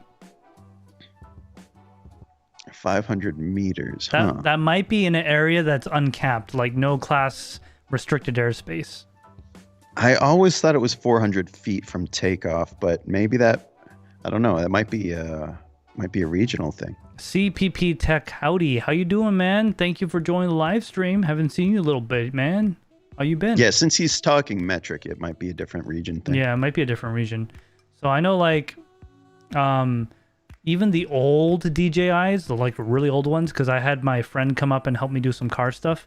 Even those have been updated and handicapped. So well, it's I think. Oh man, I might get this wrong, but most of them, regardless, if you're using your phone as effectively a viewfinder, you're interacting with their app, and their app will say, "This is where the drone is, clear to fly," and it will say, "No, you're geo-locked." yeah. Well, you can't land one on the White House lawn anymore. I know that. People have tried. Yeah, but I feel like, I don't know, you might be able to fly one just sticks without a smartphone in restricted airspace, but it's a lot less interesting without the phone. That is very true, because like the phone gives a lot of telemetry. That is like altitude, And you kind of airspeed. want to know. Yeah. You kind of want to know when your battery's going to die. You also kind of want to know when you're effectively your pitot tubes are malfunctioning, because your drone's gonna be like, oh, I'm going back home at 50 miles an hour into the ground, you know? I really liked back in the day when drones were new, just going on YouTube and finding like crazy drone videos, not like cinematic ones, but like, especially like the range test ones. Those were always kind of fun because you'd have like this sense of anxiety because it would hit a certain point and be like, it's gone too far. It needs to fly home automatically. And it's trying to avoid trees, but it doesn't have obstacle avoidance at that point. Dude. Oh, man, you remember, like, you know drone racing, right? Oh, yeah. Yeah. FPV. Do you ever watch those? It is Oh, like... yeah. That's... It is... Okay, good example. The Tesla one. You seen Tesla's They flew a little drone into the gigapress. Like a fully really? operational factory. They flew it into the factory through the machines. It's pretty cool. It's really crazy stuff. It's really nice. He crashed a few. He bought a few, but he made a cool video with it. They for the movie Ambulance. I don't know if anyone here has seen it. It came out, I think, last year. Yeah, it came out last year. Jake Gyllenhaal. Movie's called Ambulance. Check the director for me because I don't want to sound stupid. But it's a director that's known for action movies. Michael Bay? Oh. Yeah, Michael Bay. I can see. Yeah, I see the drone shots. Yeah. They did a lot of FPV drone shots with like Ari Alexas and Reds. Dude. On FPVs. They're like flying through car windows and stuff. This is crazy. Yeah. It's wild. Yeah, like it's like cinematic quality too.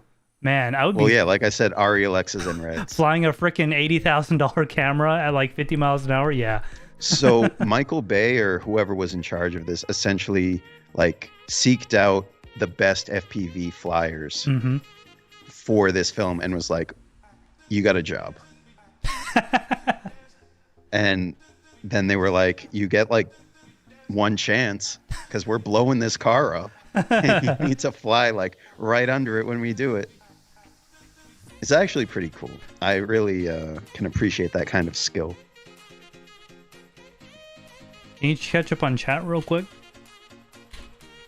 Yeah. Cedric is saying it's 500 meters maximum from where you took off. I once took off at 2 kilometer altitude and I could not go over 2.5 altitude. So that makes sense. Maybe I was just thinking meters the whole time. CPPC Tech says, I sold my drone a while back when I found out how much data DJI gives out. Yup. Yeah, that's one thing I kind of like about the iPhone ecosystem is that they'll kind of tell you when apps are trying to use certain things like location and whatever, and you can be like, no, only allow that when I'm using the app, and they'll tell you that pretty frequently. If you allow it, it will like remind you weekly or bi-weekly, like, hey, this app is trying to use your location when you're not using it. And you can be like, okay, that's okay. If it's like Maps, not Apple Maps, it would, obviously they're not going to tell you if they're using your location all the time. Of course, yeah. Because they made it very clear. Other people can't, but we can. Yeah, exactly. I like to know where my information's going. But I'm aware DJI is like a data mining company for the Chinese government. That's why I said when they do execute Order 866, they'll have total surveillance of the whole United States, and they could invade. Okay. Cedric says Ambulance for Michael Bay was a terrible movie. Hey, you're not wrong. You're not wrong. Okay, so I'm just doing a quick Google search. Apparently, they used Red Digital Cinema Komodo cameras, which is very expensive. Okay. I think 8K. Yep, 8K. And the drones they have these on are not what I thought they were.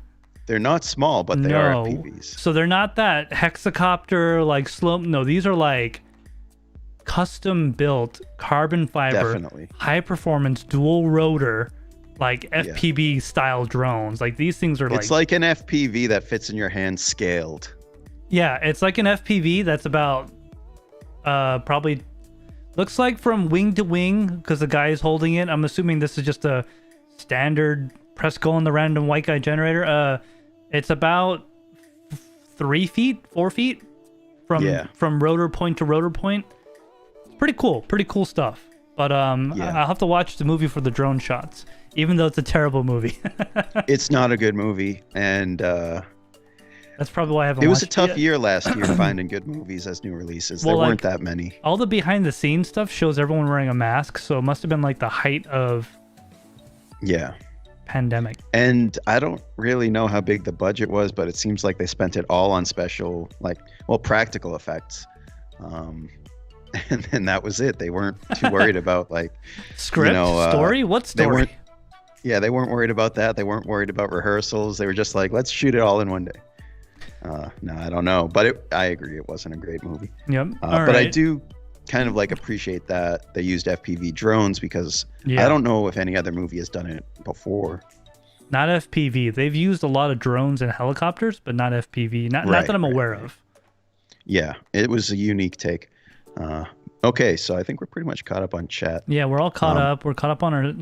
We're kind of running long this week, so let's save the last portion of our topics for next time. Unless you want to. Okay, so unless you want to go through it. Really I quickly. Can keep going. I can push forward, but if you need to. Well, I want to I want to play some Warzone. You know what I mean? You know. Okay. So the camera I got shoots 6K at 50 FPS. Oh wait, I'm going to be shooting not 60. 50.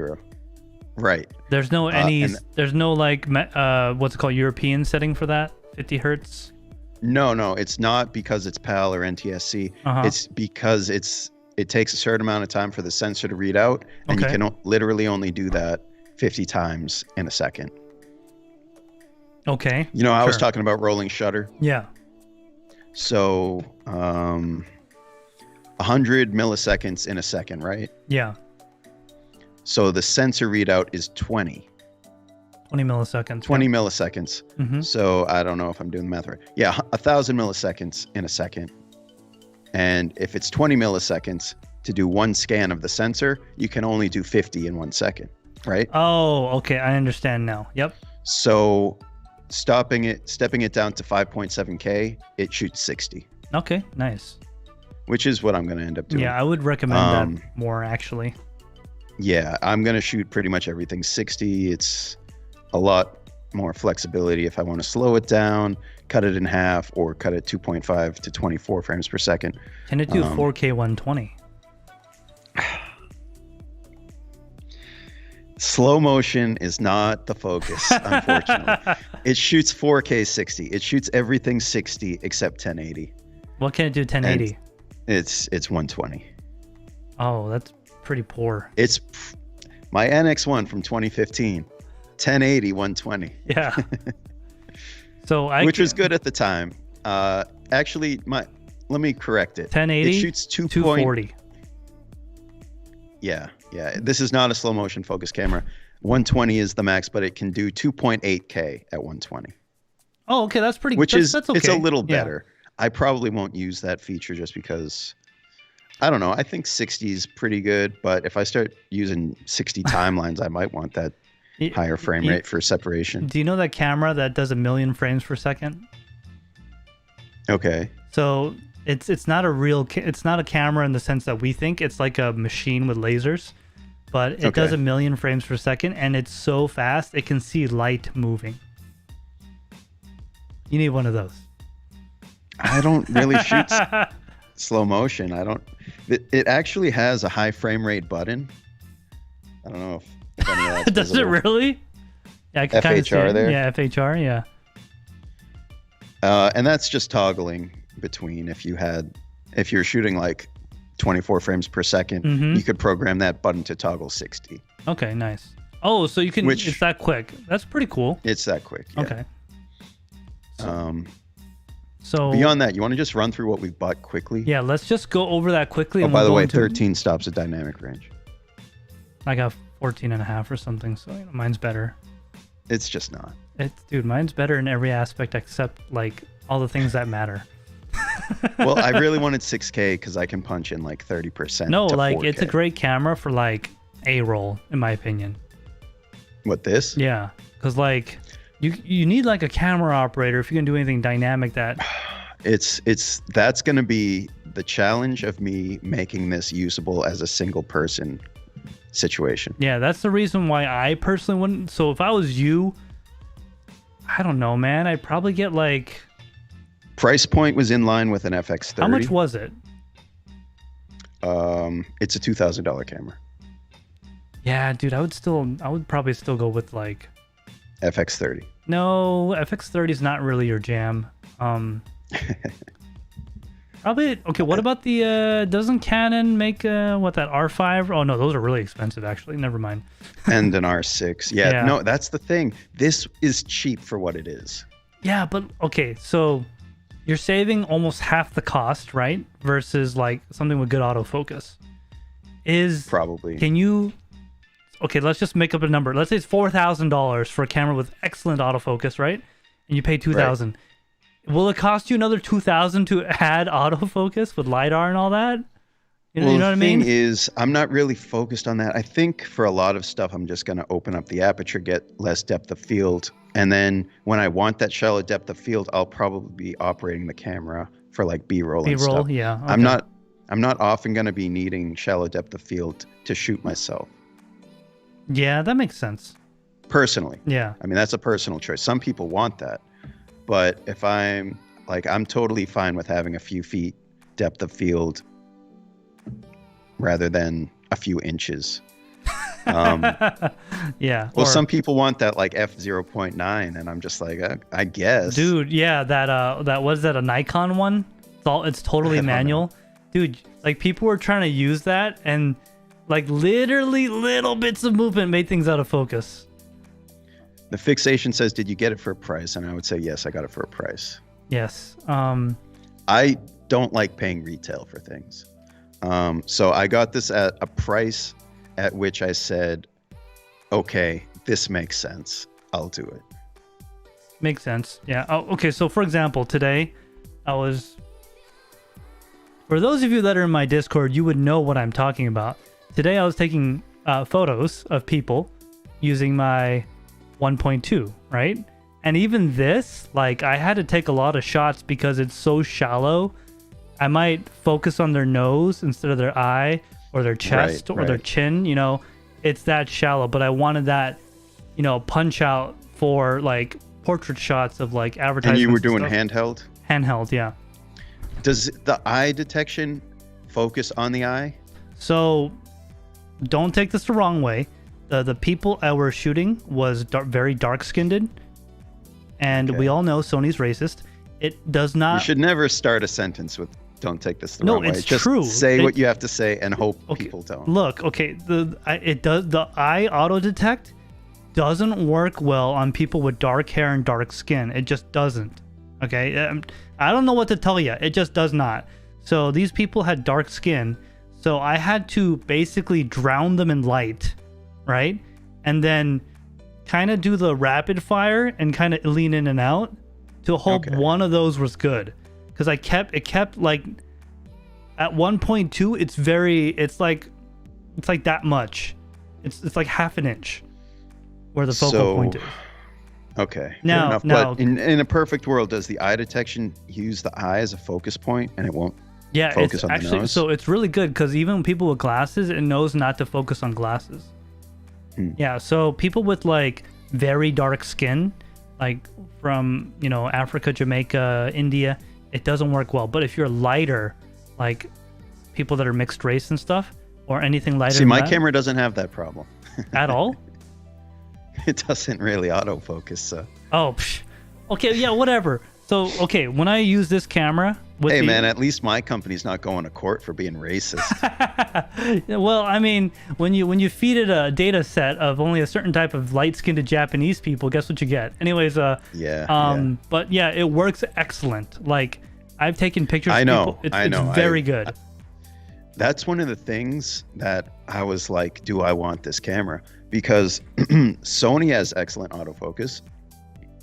Face detection, primarily eye detection, right? Yes. If it doesn't detect an eye, it'll detect a face typically. Yes. I don't know if I can... So you see, it's like... It's seeing your eye. Yeah, it's like really good. And if eye detection fails, it will go to face. Yeah, it's going to the face. Yeah, you see how it's like just following my eyeball even though I'm wearing glasses? I also have light skin, so it works very well. Yeah. And Canon has dual pixel autofocus, also very good. This does not really have autofocus, so it was like... Dual pixel and face detect in the same camera.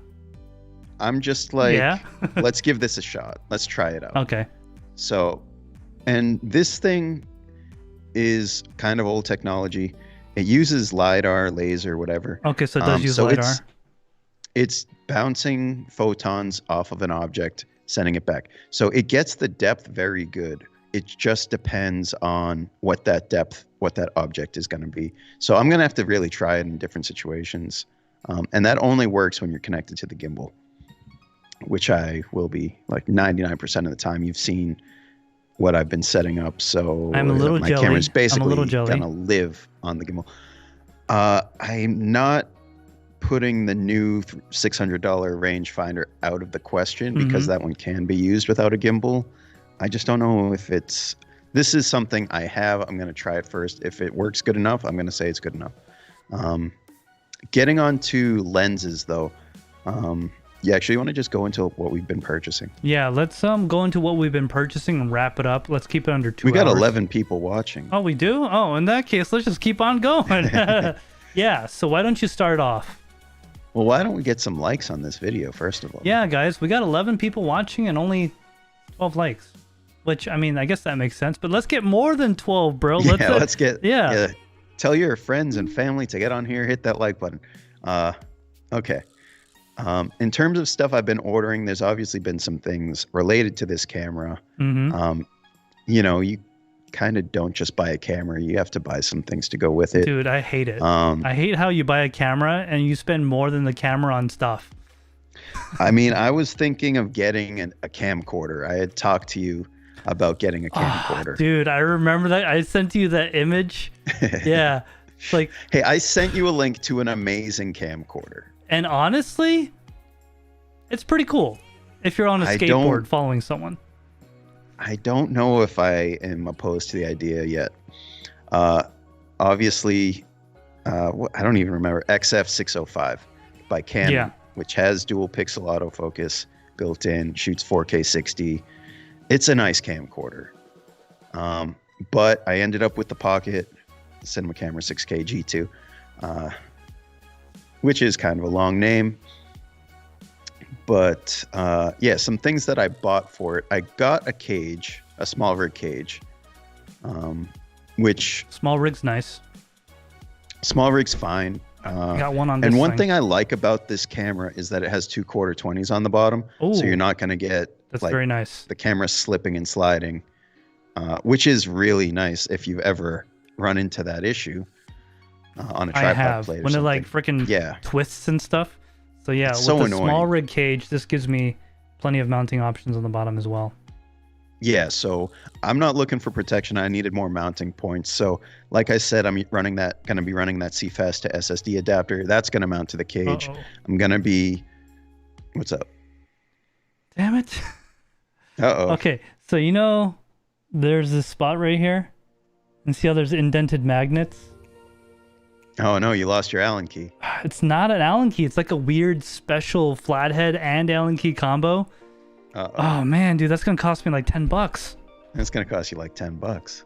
Plus shipping and handling, and I gotta wait 4 months for it. Oh man, that pisses me off. Anyways, continue. Yeah.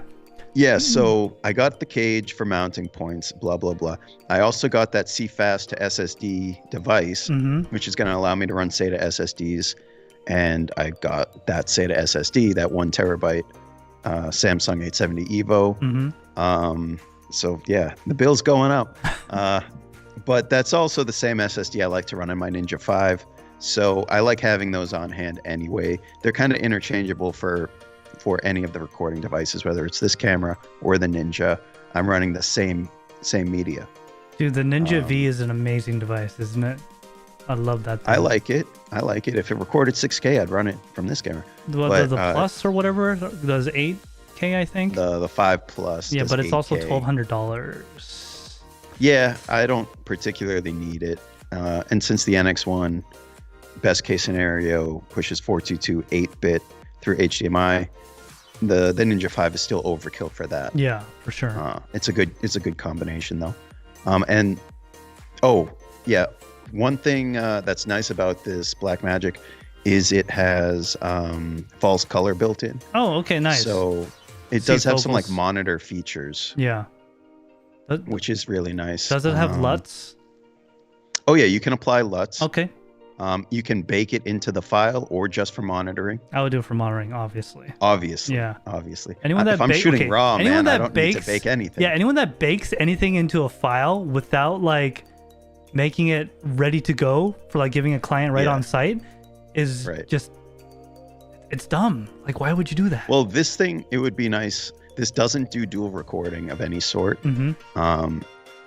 it really only would, I don't know. I guess it could have, but that wasn't a focus here. But if I, for instance, did run it to the Ninja, I could set HDMI out to apply the LUT, record on an external recorder while recording raw internal. Mm-hmm. That's something I probably would never do. Okay, question. Because I don't know this about, how would it do with heat when you were doing that? I think it's totally fine. This camera is not weather sealed. Oh, so that thing can probably go all day. Everywhere. Yeah, it has vents on it. Okay. Yep, I see. So yeah, I mean, even the bottom. What kind of lens did you order for that thing? So I've ordered a couple. A couple? Oh, big spender. Okay. Hey, it's an interchangeable lens camera. There is a lens on my wish list, which is the Canon. Actually, let me check my eBay watch list because it's here, so I cannot sound stupid. The Canon EFS S notes their crop factor. So Super 35 is essentially, it's not a full frame lens. 17 to 55 f2.8 throughout the range. 17 to 55. With all right. With it's a stabilized lens. Okay. And they go for about $300. That's kind of on my wish list. That's cheap. Yeah. Well, it's manual focus, right? Well, it's autofocus, but not continuous. Dude, if lenses are only like $300 for that to 2.8, dude, that's so worth it. That's on my wish list, but I did get some Cine lenses, some cheap Cine lenses. Mm-hmm. The brand Samyang. Yeah, of course.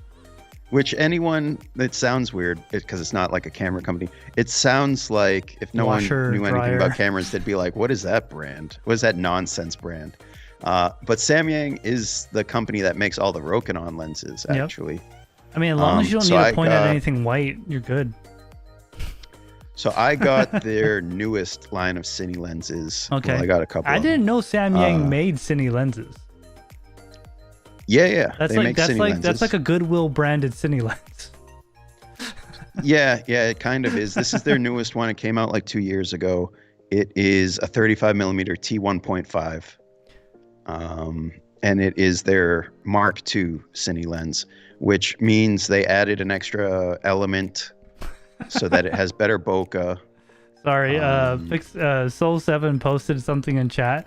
He says buy a Sony MVC-FD73 and call it a day. So Andrew, if you don't know, I believe this is those cameras that have the floppy disk.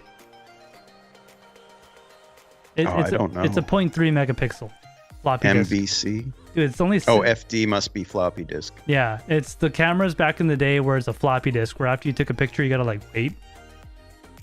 Yeah, that's wild. Yeah. That's wild. Dude, this is serious, I don't know, early 2000s? Anyways, continue. Yes, Soul7, that would be a good camera to I don't know, rip it apart and put drugs in it and sneak it across the border. Yeah, so I got the Samyang. I'll read the whole thing. 35mm t1.5 VDSLR Mark II Cine lens for Canon EF. I got the 35, and it's a t1.5. It's geared, it has the gear ring, it has declicked aperture, all that stuff that you'd kind of expect on Cine lens. By the way, Andrew, for some of the people in chat might not know what you're talking about, so you should also explain those type of things too. Right. So the geared lens mean that it literally has what is a gear on the lens, so that if you're using a follow focus or a focus motor, which uses gears, this lens is ready to go instead of needing to get a gear ring and adapt a lens essentially. In terms of declicked aperture, that just means, typically on a stills camera with manual aperture, as you turn the aperture, it would click into place. Whereas on a Cine lens, you want to be able to adjust that without having a noticeable change. And therefore, you can turn the aperture, close the iris down without hitting those click points. And therefore, it's a smooth transition. Exactly. So I'm going to try to find one. I'm also going to link you to the lens I got if you wanted to pull that up. Yeah, why don't you do that, and I'll pull it up. Okay. Yeah, guys, I know this is going kind of long, but we're also really passionate about camera technology and stuff, so Let us know if you have any questions for sure, because we can always go over stuff and talk about it. Okay. Copy link. All right, I'm gonna go to the website and then I'll try to stream it. Let's see if this works. It looks good. Audio check 1 2. Audio check 1 2. Andrew? Testing. Yep, works. All right, let me know if you guys can or can't hear us. All right, let us know in live chat. But this is the lens Andrew got. This is a Samyang. Oh, it's a T1.5. Wow. Yeah, their whole lineup of this new Mark II Cine lens, they're all 1.5s. Dude, that's like really, really good.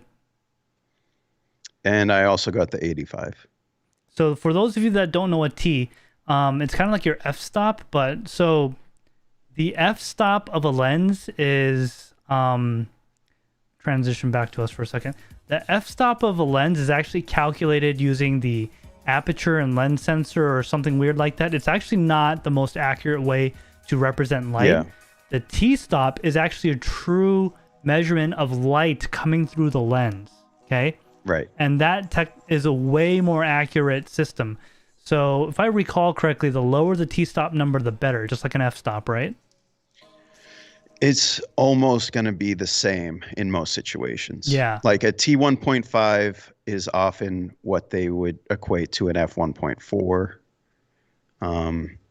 Like in the case of Samyang, they made Andrew a lot was of talking about.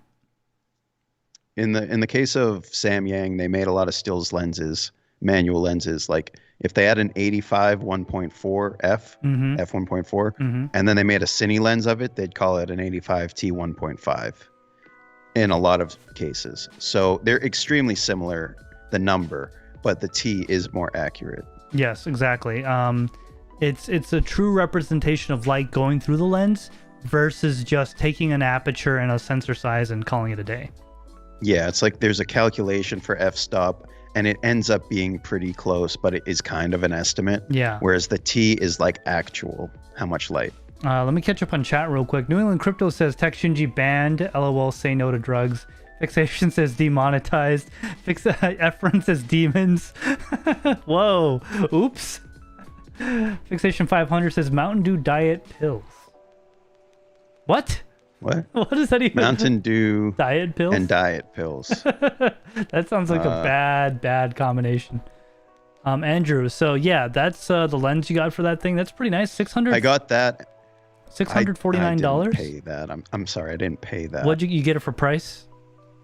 I got it for a price. Okay. So good. I got it as an Amazon warehouse deal. It's coming in Tuesday. I'll let you know. Okay. Let me know if it's got fungus growing in it or something. I got it for like a quarter of that. Nice. Yeah. Okay, that's not bad. And that's the Samyang rather, Mark II Cine lens, which it's like 2 years old, the lineup, and I got the 85 of the same, the same lineup. So the nice thing about the Cine lenses, at least of this one, the gears are in the same spot on all their lenses. So if I swap a lens and it's on a system with a focus puller, I swap the lens and it's still lined up. Very nice. That's freaking that type of compatibility is pretty sweet, honestly. Yeah. And that wasn't the case with the cheaper Cine lenses when they first came out. So Golden Wolf, by the way, thank you for joining us from Seattle of all places. So it must be early in the day for you. Golden Wolf says the camera on my 1993 Razr was great. Andrew, do you remember the Razr cell phones from Motorola? Hey man, phones? I was in high school at that, not 1993, but I was in high school at that point. Dude. And that was the thing to get. And I remember. Look, that was like, okay, so remember I have a red Razr phone? That's you do? It's a prop that was in my backstage. Okay. You remember that? I have it somewhere floating around. I'm going to get it back out. But yeah, I remember those Razr phones like, I don't know. I was what, 1993? I was young. I was like a little kid. I was like, dude, that is so freaking cool. It's like amazing. Like, it was like space age technology at the time. All right, I'm going to send you a link for what I had when all the cool kids had razors. Oh yeah. Okay. All right. I'll show you what I had too in a moment. This is what I could afford at the time. Hold on. All right, I'm gonna get the link and I'm going to post it into the thing, and I will show you guys. Okay, transition. Okay, we are now transitioned to the eBay site. Whoa, so it's an LG CG225 flip phone. Dude, that's a rip. $10.99. Better be free shipping. What the hell? What? $6.20? No, this thing's gonna cost me $17 to get. Hey, at least it works. Dude, it comes with the... I mean, consider dude, it works. You remember these things? These stupid charging things? It wasn't even a barrel connector. Like, that was so dumb. A barrel connector would have been the way to go. Dude, really? And they had been around for years. Is this the one where you pull the antenna out when you got a phone call? No, that was it, man. It was they got past that. You didn't need to do that anymore. Dude. Oh, man. This is bringing back some memories, bro. All right, so you want to know what phone I had when all the cool kids had razors? Yeah, let's see it. Oops, I spelled it wrong. This is the phone I had when all the cool kids had razors. This is what I had in high school. Singular 8125. New England Crypto is just saying, what year was this ish? And I'm going to have to say that was around... When you had that phone? Yeah, like 2003. Yep. That's about right. Because you're a little bit younger than me. So I had this phone, the Singular 8125. Okay, look at that. Micro USB, okay? Yeah, all right. Micro USB. No. Let's see this micro USB. It's right there. Can you see it? No, not really. Oh. Yeah, no, that's is that not mini USB? Oh, okay, whatever. But it's the worst one. It's the worst. It's the oldest one. Yes, but it was standardized, okay? Headphone jack. Okay, and check this out. This is like amazing at the time. Cameras on the back. Multiple? No, it had one camera. It just looks fancy. Yeah, the other one did nothing. I don't know why it's there. The other one was a light. Okay. Oh, okay. And here's all right. Let me get to the best part. Okay, the best part. I don't know if they're gonna show it. Boy. Okay, flip out keyboard with physical keys. Okay. This thing slides, baby. Did that have a stylus? Yes, it did. Okay. And you know why it had a stylus? Because I don't know. Because the touchscreen was so unusable without it. Dude, the touchscreen was like the worst thing ever. But at the time, okay, so this was in 2005. Okay. Like, it had a start menu, right? Yeah, it had. This was Windows Mobile or whatever they called it back then. Dude, like this thing was the crap. Okay, like I felt so proud of having this. I might just buy this and activate it just to have it. Because it just has... That's not going to work on any modern network. Probably not. It's probably... Yeah. Dude, like... It probably was like 2G. I don't think anyone even... Dude, this brings me back so many memories of like high school.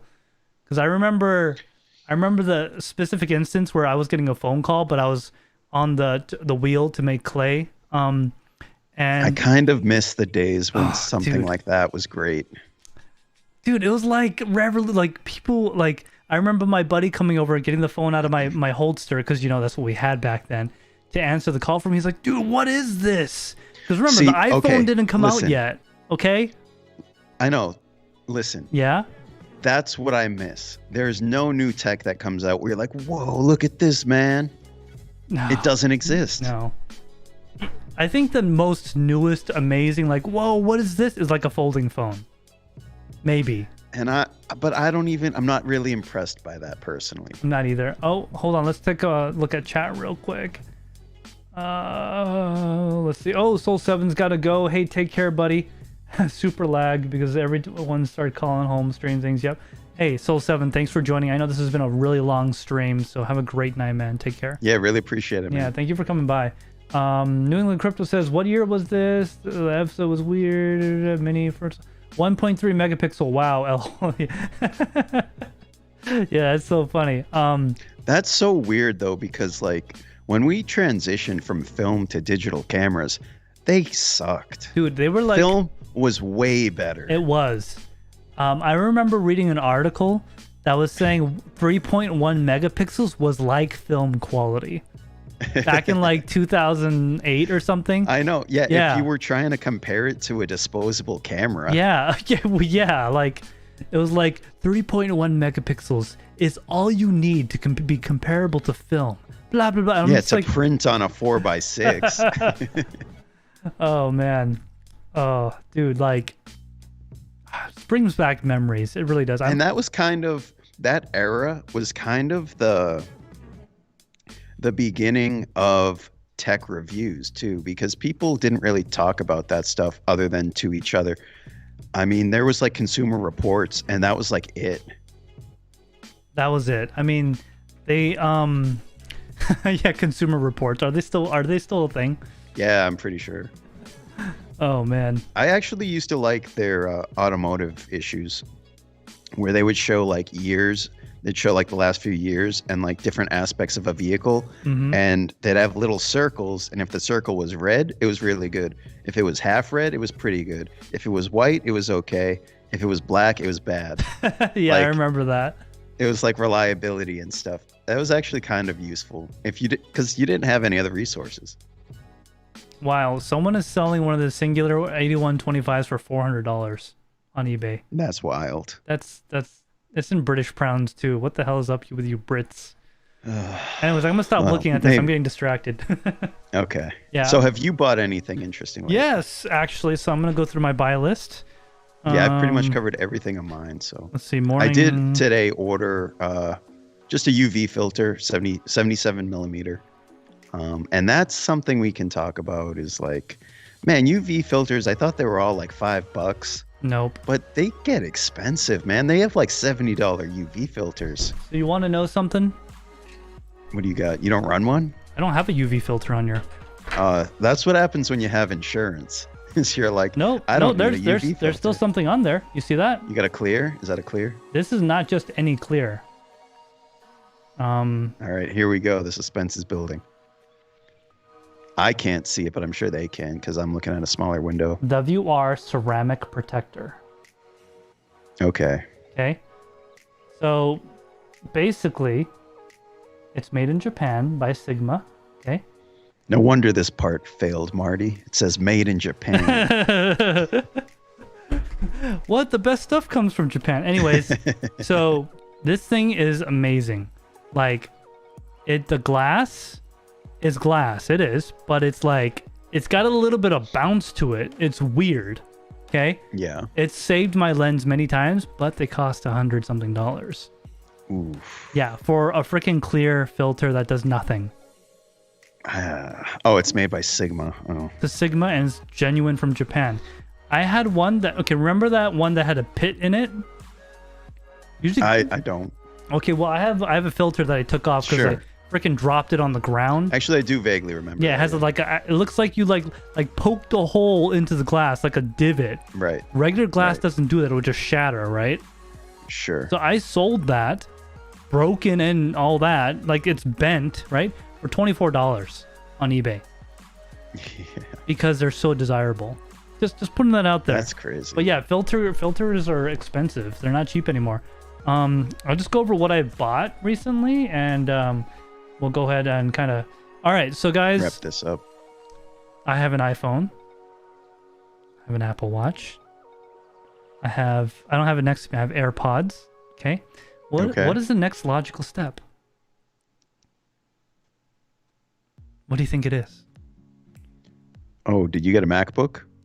No, not yet. That's later on. So I got AirTags. You got a Mac Pro? I got AirTags. Did you get a Retina 5K display? No, actually, have you ever used one?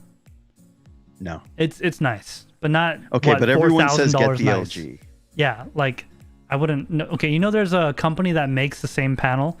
It's just B grade. Yeah, that's what I'm saying. Yeah. I think LG's 5K display is like the same as the Mac Pro display, but like half the price. So I did buy a bunch of AirTags. How much is a bunch? So I got them for a price. I got 4 of them for $75. They're usually $30 a piece. Brand new. Okay, legit, totally legit sources, mind you. I didn't do anything funny. And I also got some more expensive ones that someone broke the AirTag open and made it flat, like really flat. That's currently in my wallet. Anyway, so I got those because... Oh, you slimmed it down? Oh, someone did that. Someone else did it on Etsy. I was going to do it myself in 3D printed enclosure, but it was just faster just buy it.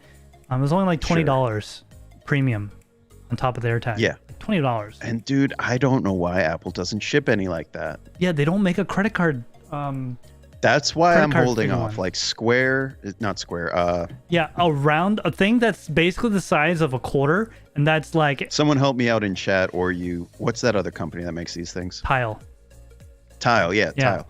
They make the credit card one, but I don't want to really be in their ecosystem. I want to be in Apple's because... Yeah, okay, so... If it's going to ping off a device, there's going to be an Apple device near it at some point soon. Yeah, so let me tell you what happened. I lost the keys to a very important secure building. Yep. And I was like, oh, I got a Tile on it. We're good. Yep. Never found it. Tile, the ecosystem depends on other people also using Tile. Yeah. So do you know what happened? It's crazy. You know what happened? What happened? We had to pay thousands of dollars to get all the locks changed. Oh, no. Yeah, because there's like things in this building that... Oh, for liability. Yeah, like you can't really get into it, but stuff that is not allowed to be in other countries' hands. How about that? Sure. So we had to get all the locks changed and all this other stuff, and I got in a lot of trouble. Like a lot of trouble. So anyways, yeah, I never found it. It's out there somewhere. Someone go pick it up. The keys are all changed, so it doesn't matter anymore. But anyways, yeah. So I did a test with my friend's AirTag while Just back. real quick. Yeah. That's also unfortunate that it wasn't like syncing to your own phone recent enough that it would say like, oh, it went out of range here, so you had a radius. Yeah, no, like I have no idea where it is. I know like crazy. It's somewhere within 12 acres. How about that? Right. Because they fell out when I was mowing the grass at a property, like 12 acres of grass, and it fell. I searched, so I literally did like a grid, and I went back and forth looking, never found it. So it could have not dropped there. I don't know. I have no idea. But this was about a year or two ago. Anyways, that happened. That really sucked. And then again, I was looking for my wallet a couple of days ago because I had the wallet slim one, and it works well actually. It's pretty loud and all that. Couldn't find it. I know it was in the house because I know I didn't lose it. I'm like going through my laundry. It's in my pocket of one of my pants, and my phone was literally a couple of feet. Could never find it, even in lost mode. I was like, I'm done. Yeah, done. I was really close to getting some of those. But yeah, it's just like AirTags are such a better device and better ecosystem, which is what it comes down to. It's the network. It's the network that you're buying. Yep. So I was gonna get some for like stocking stuffers, but I just wouldn't held do off. that. They're kind of expensive for that. No, I was gonna get like tiles and stuff because they had like bundle packs and stuff. Yeah, dude, Tile is great, but not anymore. Not since Apple came out. I think the problem is people are actually abandoning Tile to, well, your case in point, abandoning Tile to go into the AirTag ecosystem. So the network on Tile is probably shrinking. Well, on top of that, if I wanted to stalk you, I'd use an AirTag. I wouldn't drop a Tile in your bag. Sorry. Now I would just duct tape an iPhone somewhere. Dude, like literally just throw your iPhone in someone's trunk and now you could track them because guess what? Apple doesn't tell you if an iPhone's tracking you, only AirTags. You heard it here first. No. No, okay. So don't do this. Don't hold me liable and don't listen to anything I say. Go buy an iPhone, a cheap one, okay? That has precision tracking, which is a 12 or newer, okay? Get service for it, and if you want to stalk someone, throw it in their car or on their whatever. iPhones have really good battery life. Precision tracking, okay? Like, it's kind of scary what you can do with that. Okay, but let's talk AirTags. Yeah, so AirTags. Tell me why you bought as many as you did, and what kind of tests you've run, if any. So I haven't done any of the tests yet, but I'm getting a bunch of accessories and keychain things. So I bought 4, technically 6. So I bought 4 regular, the round button style ones, and I got 2 of the flat ones. Okay, one I'm gonna put in my camera bag, like hidden in the foam. You can't see it. Okay. Another one I'm going to put on my keys, obviously. Another one I'm going to put on my secure keys, the ones I definitely can't lose. Okay. The thing also is they're like a puck. They're not ready for a wallet and they're not ready for a keychain. You got to buy more actually, stuff. you know what? Why don't you read chat and catch up? I'll be right back. I'm going to get them. I want to show you. All right, let's catch up on chat, guys. If you're in here, just sound off because we got 10 people watching. All right, let's see.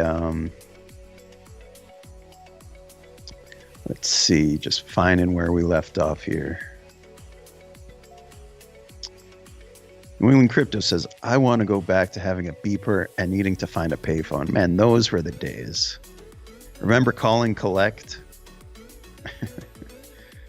I remember I went on like a school field trip. This is way back. And I was in another state and I had to call home.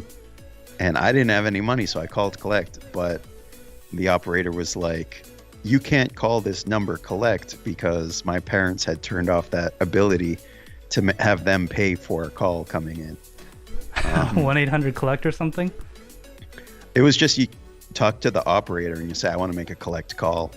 Yep. Okay, so... I'm just catching up on chat still. Hang on. Yep. New England Crypto says, we used to drill holes in coins so they could go on keychains, so we always had payphone money. I don't know if that's... That's kind of funny, to be honest. Oh, man. Cedric says, I have a UV filter on my GH4. Very cheap here in Thailand. Yeah, Cedric's from Thailand, which is pretty... I'm a little jelly.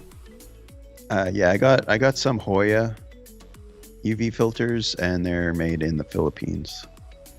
All right. So, which I don't think they're as good as Japan, but... So I am back, and I got my tags. I'm going to take the sticker off.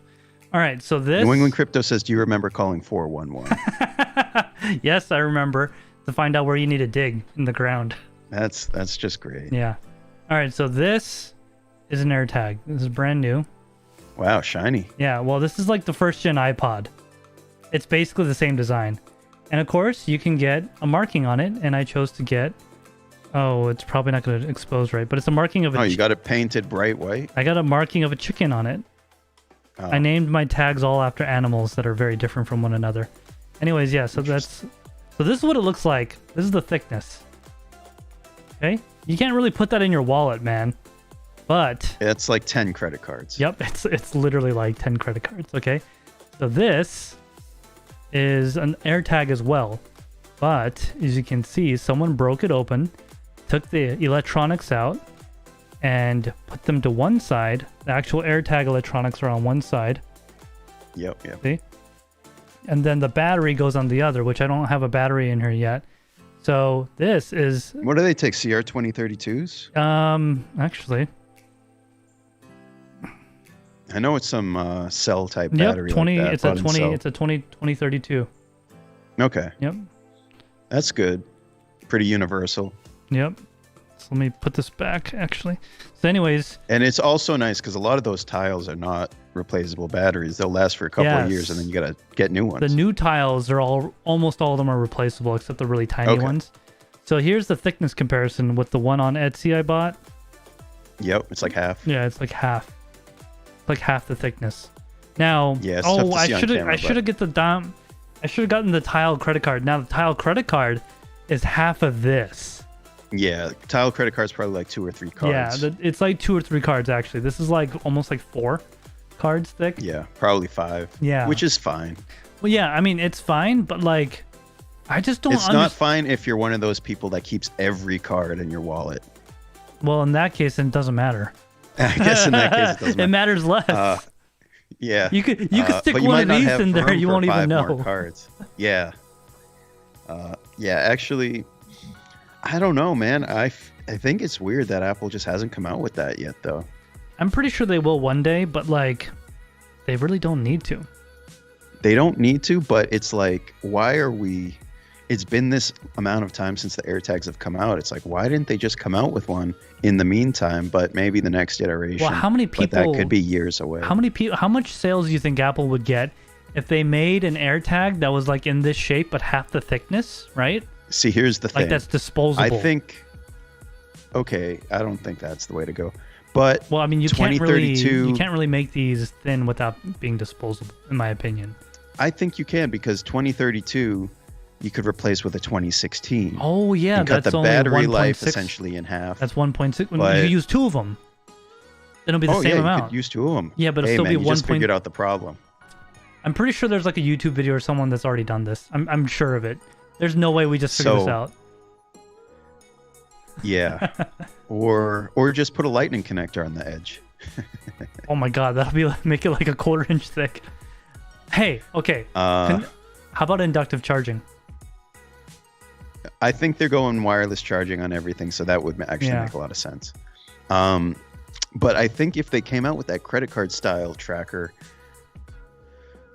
there would be no reason to go with Tile. So they would get more like long-term members. And the thing is, you need an iPhone, right?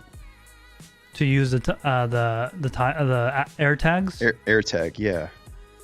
So you need an iPhone to initially set one up, yes, but Okay, and then you could log in from a desktop or something, or a website, or website, whatever.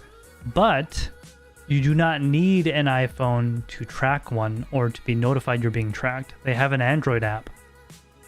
I heard it sucks doesn't though. really do anything. Yeah, Apple's just like, you know, like who's gonna install an app to make sure they're not being tracked? Well, okay, I'm pretty sure. Correct me if I'm wrong. I'm pretty sure as soon as you open it, it says better experience on iPhone, and there's like a link to buy one. I don't know, but like, you know. But I'm just saying, like, who's gonna install that app? Not me. Not many people are just not gonna think about it. Exactly. All right, so yeah, that's the thing about AirTags. That's something I did get. I got a bunch of accessories for that. One other thing I did get, so just recent order history type of stuff. I bought some, you know, bought the morning after pill for myself. You know, I kind of need those. And then I bought all the cabling, the Cat 6, Cat 6A terminations and all that. Bought some Christmas gifts for some of the people in Discord. Yeah, actually, my buy list is all my stuff that I needed and wanted. I bought last year. Mm-hmm. Yeah, but a GoPro Hero 10. I guess. Have you tried it out? Yeah, that does some sort of RAW, doesn't it? It does some kind of version of it, yes. But I will say it is. I'm pretty impressed. It's a nice little package. It's small. And that does what, 5.3K? 5.3K. 60 FPS or something like that. It's a 10 too, so it's like one generation old. This is what I've been using to record my dash in my car. The nice thing about the GoPro, the new ones, is the high resolution, because when they topped out at 4K, unlike super wide view, you'd only get the super wide view, and you wouldn't really be able to punch in. Not really, not effectively, no. So having that punch-in ability and still maintain 4K resolution is super nice. Very nice. Not to mention the built-in stabilization. Yeah, make sure you turn the stabilization off when you're driving, by the way. I learned that the hard way. It starts tilting the screen and doing weird things because it detects the movement of the car. I've seen that, yeah. So you're seeing like different angles of the car. Yeah, well, like... Like when you make a turn, it's gonna like lean towards the back seat and then come back when you're straight. Yeah, it's like weird because like it's fixed, it's not moving, but it's still feeling the G forces. Yeah, my camera does not have stabilization. Oh, is that all? Is that one? It doesn't have stabilization, but it does do that when you're shooting RAW. It does that gyro data baked into the file. So you can stabilize it when you bring it into Resolve, it will use that to stabilize the footage. Okay, nice. Yeah. Which your Sony does that if you shoot a certain type of video, I think. Yeah, you gotta turn stabilization off completely, so it'll lock the sensor in place, and then it'll have it baked in somehow. I don't really remember exactly. Yeah. I tried it. It's cool. It works, but I'd rather just have active stabilization right up front. Yeah, if you have it, I think, because they do a good job on the Sony. Yeah. I will say though, Panasonic GH5, it's like you're walking on a gimbal. It's really good. For IBIS. The IBIS is really good. It's probably the best in my opinion. One of the best. All right, guys. So I know Cedric has a GH4. Yeah, he does, right? He was just saying that. I just don't like the crop factor. It's too much. It's a 2x, I think, with micro four thirds. Yeah, it's pretty which tight.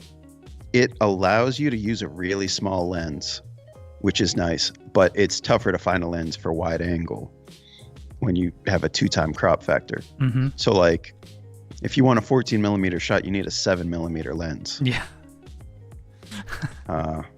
Which, you know, anyway, mine's a crop factor 1.5 or 1.6 super 35. So I've, you know, those, the Panasonic cameras are actually great. And like you said, the IBIS is some of the best in the business. And they actually have a 6K camera now, which I guess that's going to be the next thing. I'm not going to go Panasonic. I'm going to stay Sony. I already have too much in the ecosystem. I think the ecosystem is a big part of it.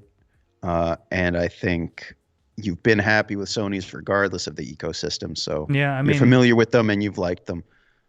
They survived being dropped 14 times. The FX30 has a 6K sensor, but it only records 4K. Yeah. So the down samples. That's a little disappointing.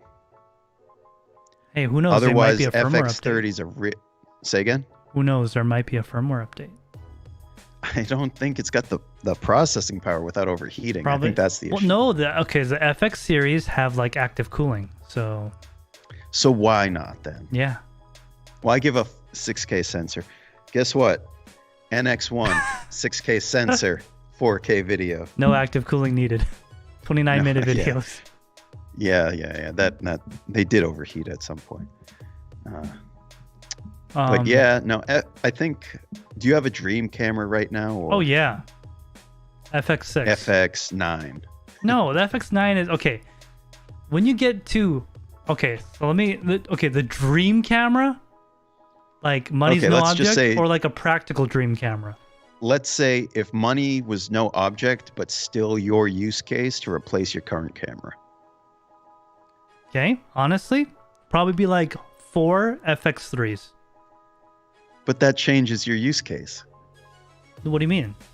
Like if you were going to replace your camera, like your camera breaks and you can replace it, but money's not an object. All right, okay. The D4, DJI. Oh, okay. The Ronin 4D. Yeah, 4D, because like it can be a gimbal, it can be a stationary. And it's E-mount? It's E-mount. It can be a stationary. It can track you. It can basically be your own cameraman. It's like the perfect replacement for me. Other than the fact that it's DJI. Yeah. And it's got a horrible sensor. And it's battery low light. Oh, and it's very proprietary. Other than all those things. Oh, and it costs $8,000. I think, or 12 if you want the not the better one. Yeah, if you want the Cine whatever bullcrap edition, yeah. Well, one of them is what, 6K, and the other one's 8, I think. Yeah, so 6 and 8, and you know the 8K is like the more expensive one. And honestly, like, if I had the money, I'd go for it. It's like the perfect replacement for me. I think, you know what's interesting? We just haven't heard a lot about it since launch. Because it's not real, and nobody has one. Like, there was a lot of videos at the time when they were like, let's get the press, all the camera reviewers, let's get them one of these so they can try it out and make us look good. And I think, like, that's kind of DJI's strategy is give it to people who are going to praise the product, not actually review it.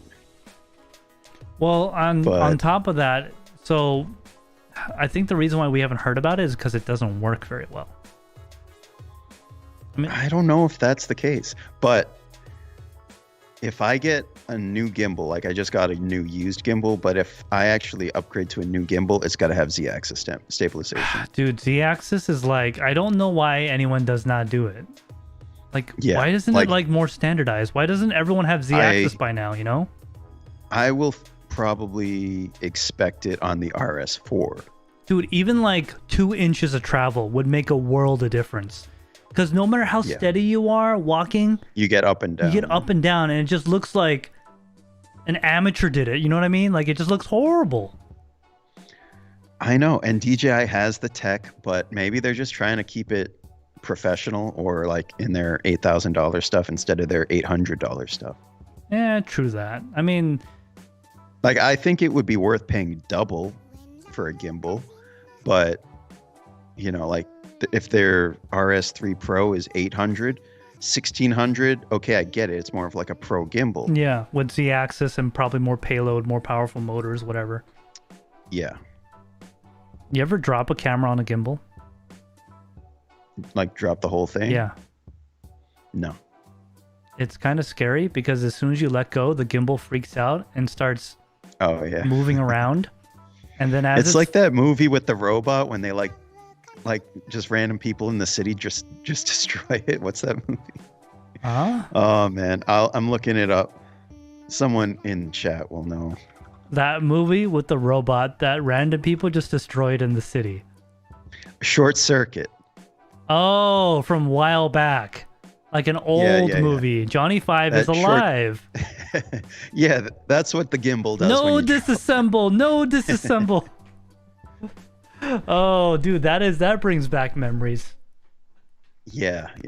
But also, I assume if you drop a gimbal with a camera, you're like, oh no, that's a lot of weight going down now. Yeah, so not only as soon as you let go and it gets out of your hand, especially if you're looking at it, it's actually like time slows down and actually starts falling in slow motion. And then you can see it fall in 120 FPS. Yeah, well, it was like, for me, it was like 240. And then you see the gimbal like doing crazy stuff and it like does this to the camera. It's just smashing your lens into the concrete. Yeah, and then, so luckily, the arm hit the concrete. Okay, when was this? Oh man, when was this? So it was like the first time I used one, and it basically like fell out of my, like slipped out of my hand because I was kind of doing one of these. It was on the steps at the Washington, what the hell, the Gaylord Hotel in Washington at the convention center. It's probably like 5 years ago. I think the RS3 Pro has includes like a second handle. This was like a Ronin S. It was like original. Yeah, I'm saying like I think the new one has a second handle, so that you're like almost always two. Yeah, you can flip it and do one of these. Yeah, it comes with one. Anyways, yeah, it's the greatest thing because the camera, because it starts doing this. Yeah, back clunk, then clunk, clunk. I think they realized since then that people don't want to be holding like 10 pounds of camera with one arm. Well, after it hits just the out ground, like this. After it hits the ground, it'll tweak and then it'll stop moving because it'll detect that there's overstress or something. It dies. It died. It just stops. Everything worked afterward though, which was a relief. A relief. Yeah. That was my A60. I think it was an A6000. I think. Because everything worked. It's actually it's pretty impressive that their drones can take a fall sometimes too. Like you swap out props and a lot of times it's good to go. Yeah, especially if it's the lighter ones. If it's like a DJI Inspire or something like that, dude. There goes $3,000. You're done. You're done. Oh man. And those are so cool. They are. They're really cool. But cool. Honestly, like the Inspire from like 6 years ago, the Mini's probably as good. Honestly, yeah. The current like Mini or Mavic at least. You don't need to carry a 2-pound camera anymore. Like a 3-ounce camera. The Mavic at fine. least is as good.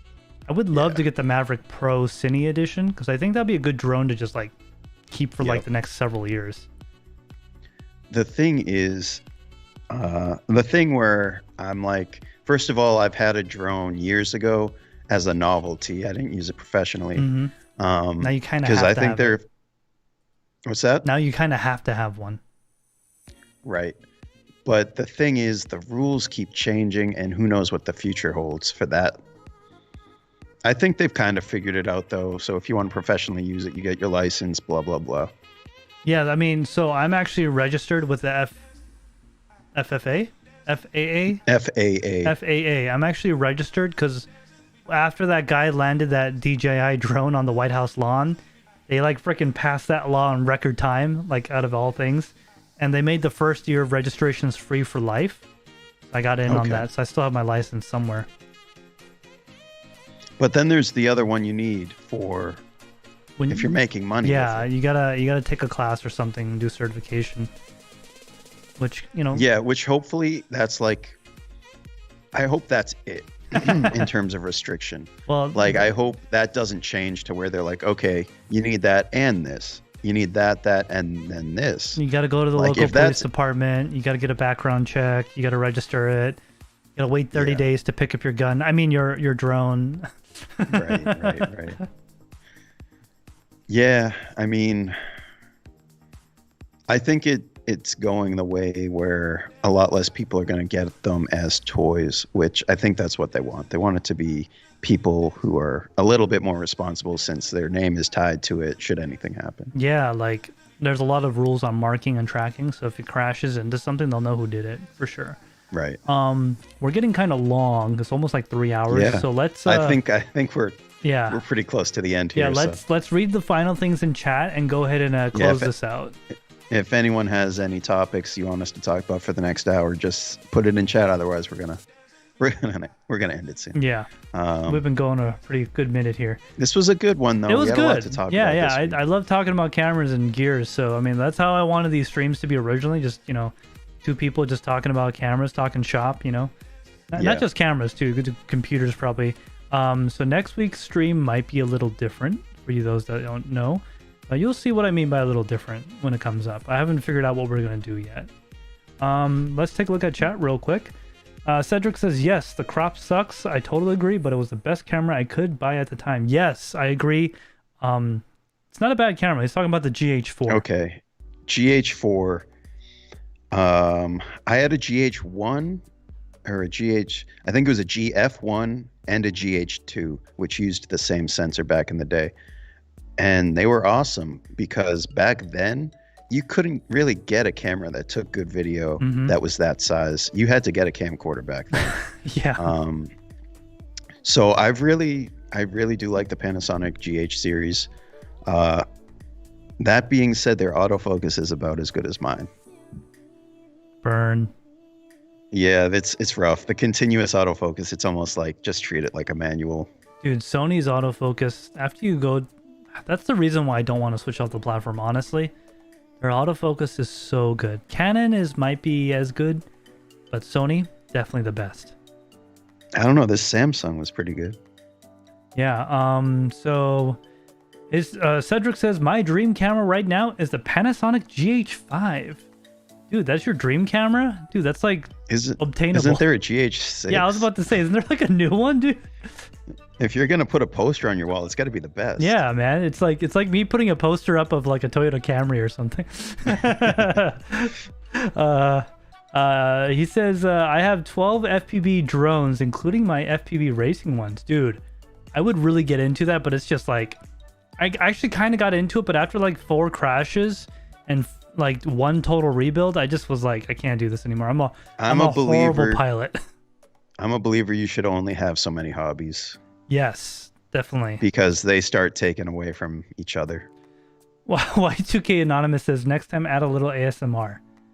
All right, guys, so we're just going to talk real quietly into the mic, and then we're going to slowly take the paint. Wait. You got to kill the music.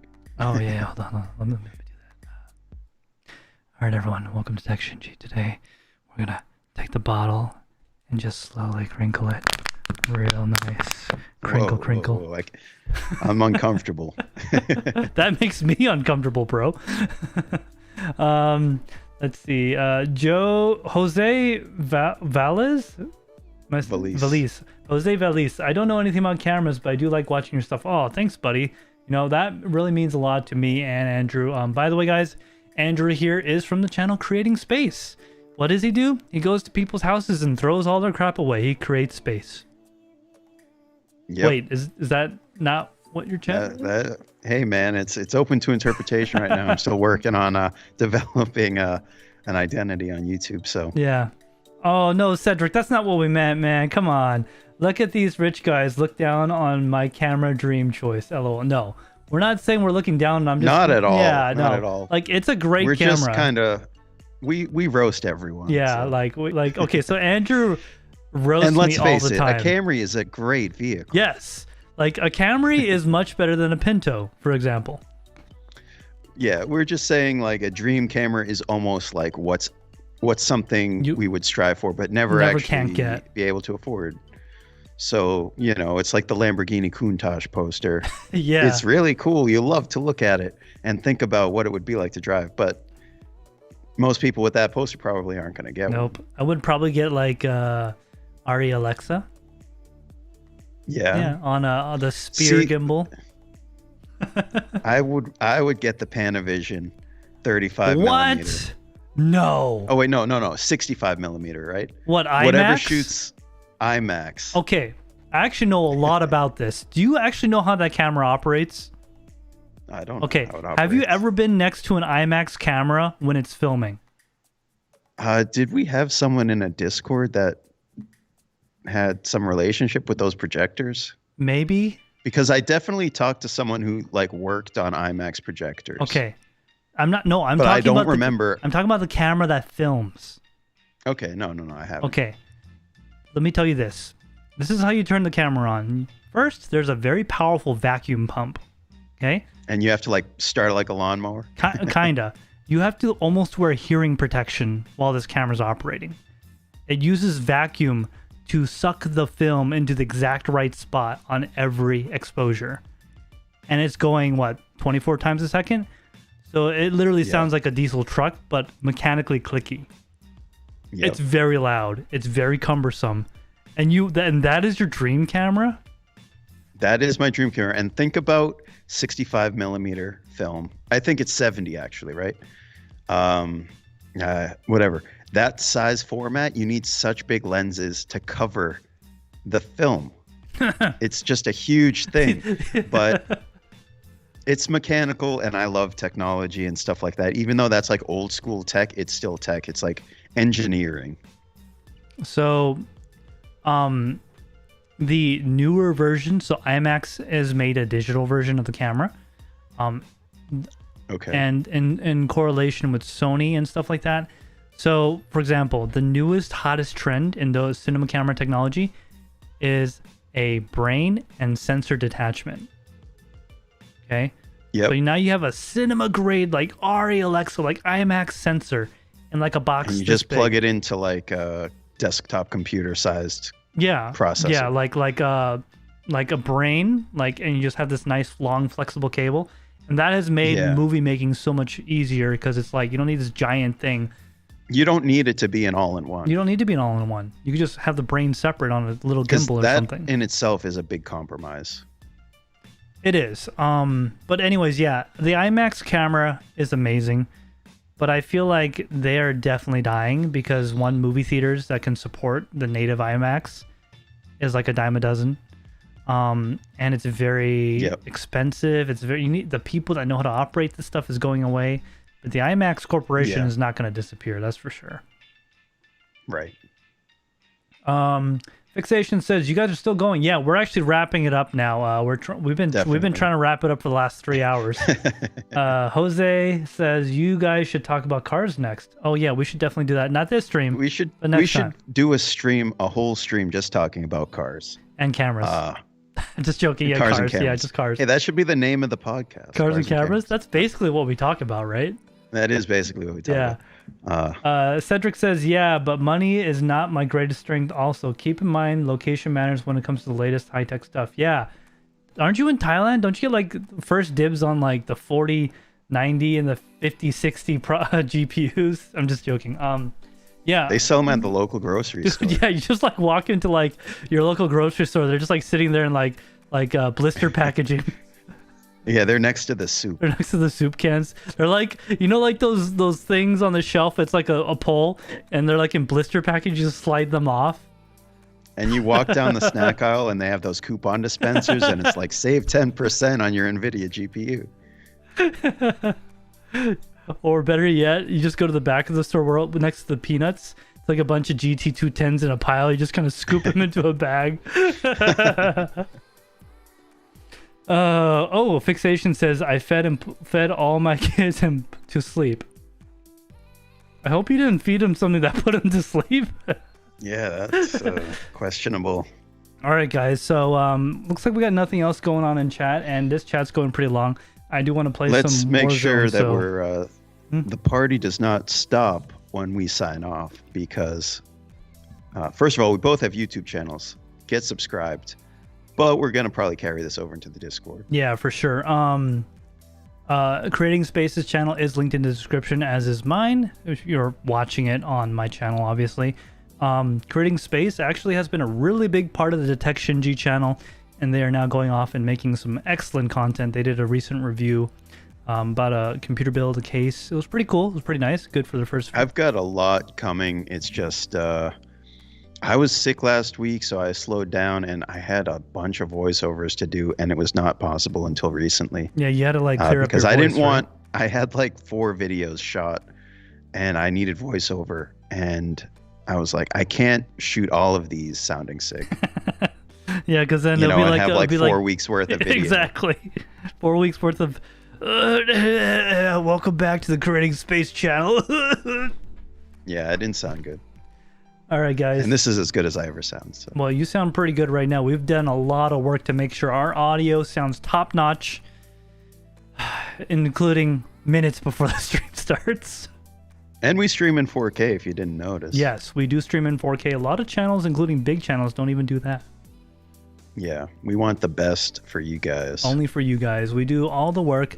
Most weeks we only do a 30-minute tech meeting, but this week we did a 1-hour tech meeting, and even that was almost not enough to fix all the bugs in the stream.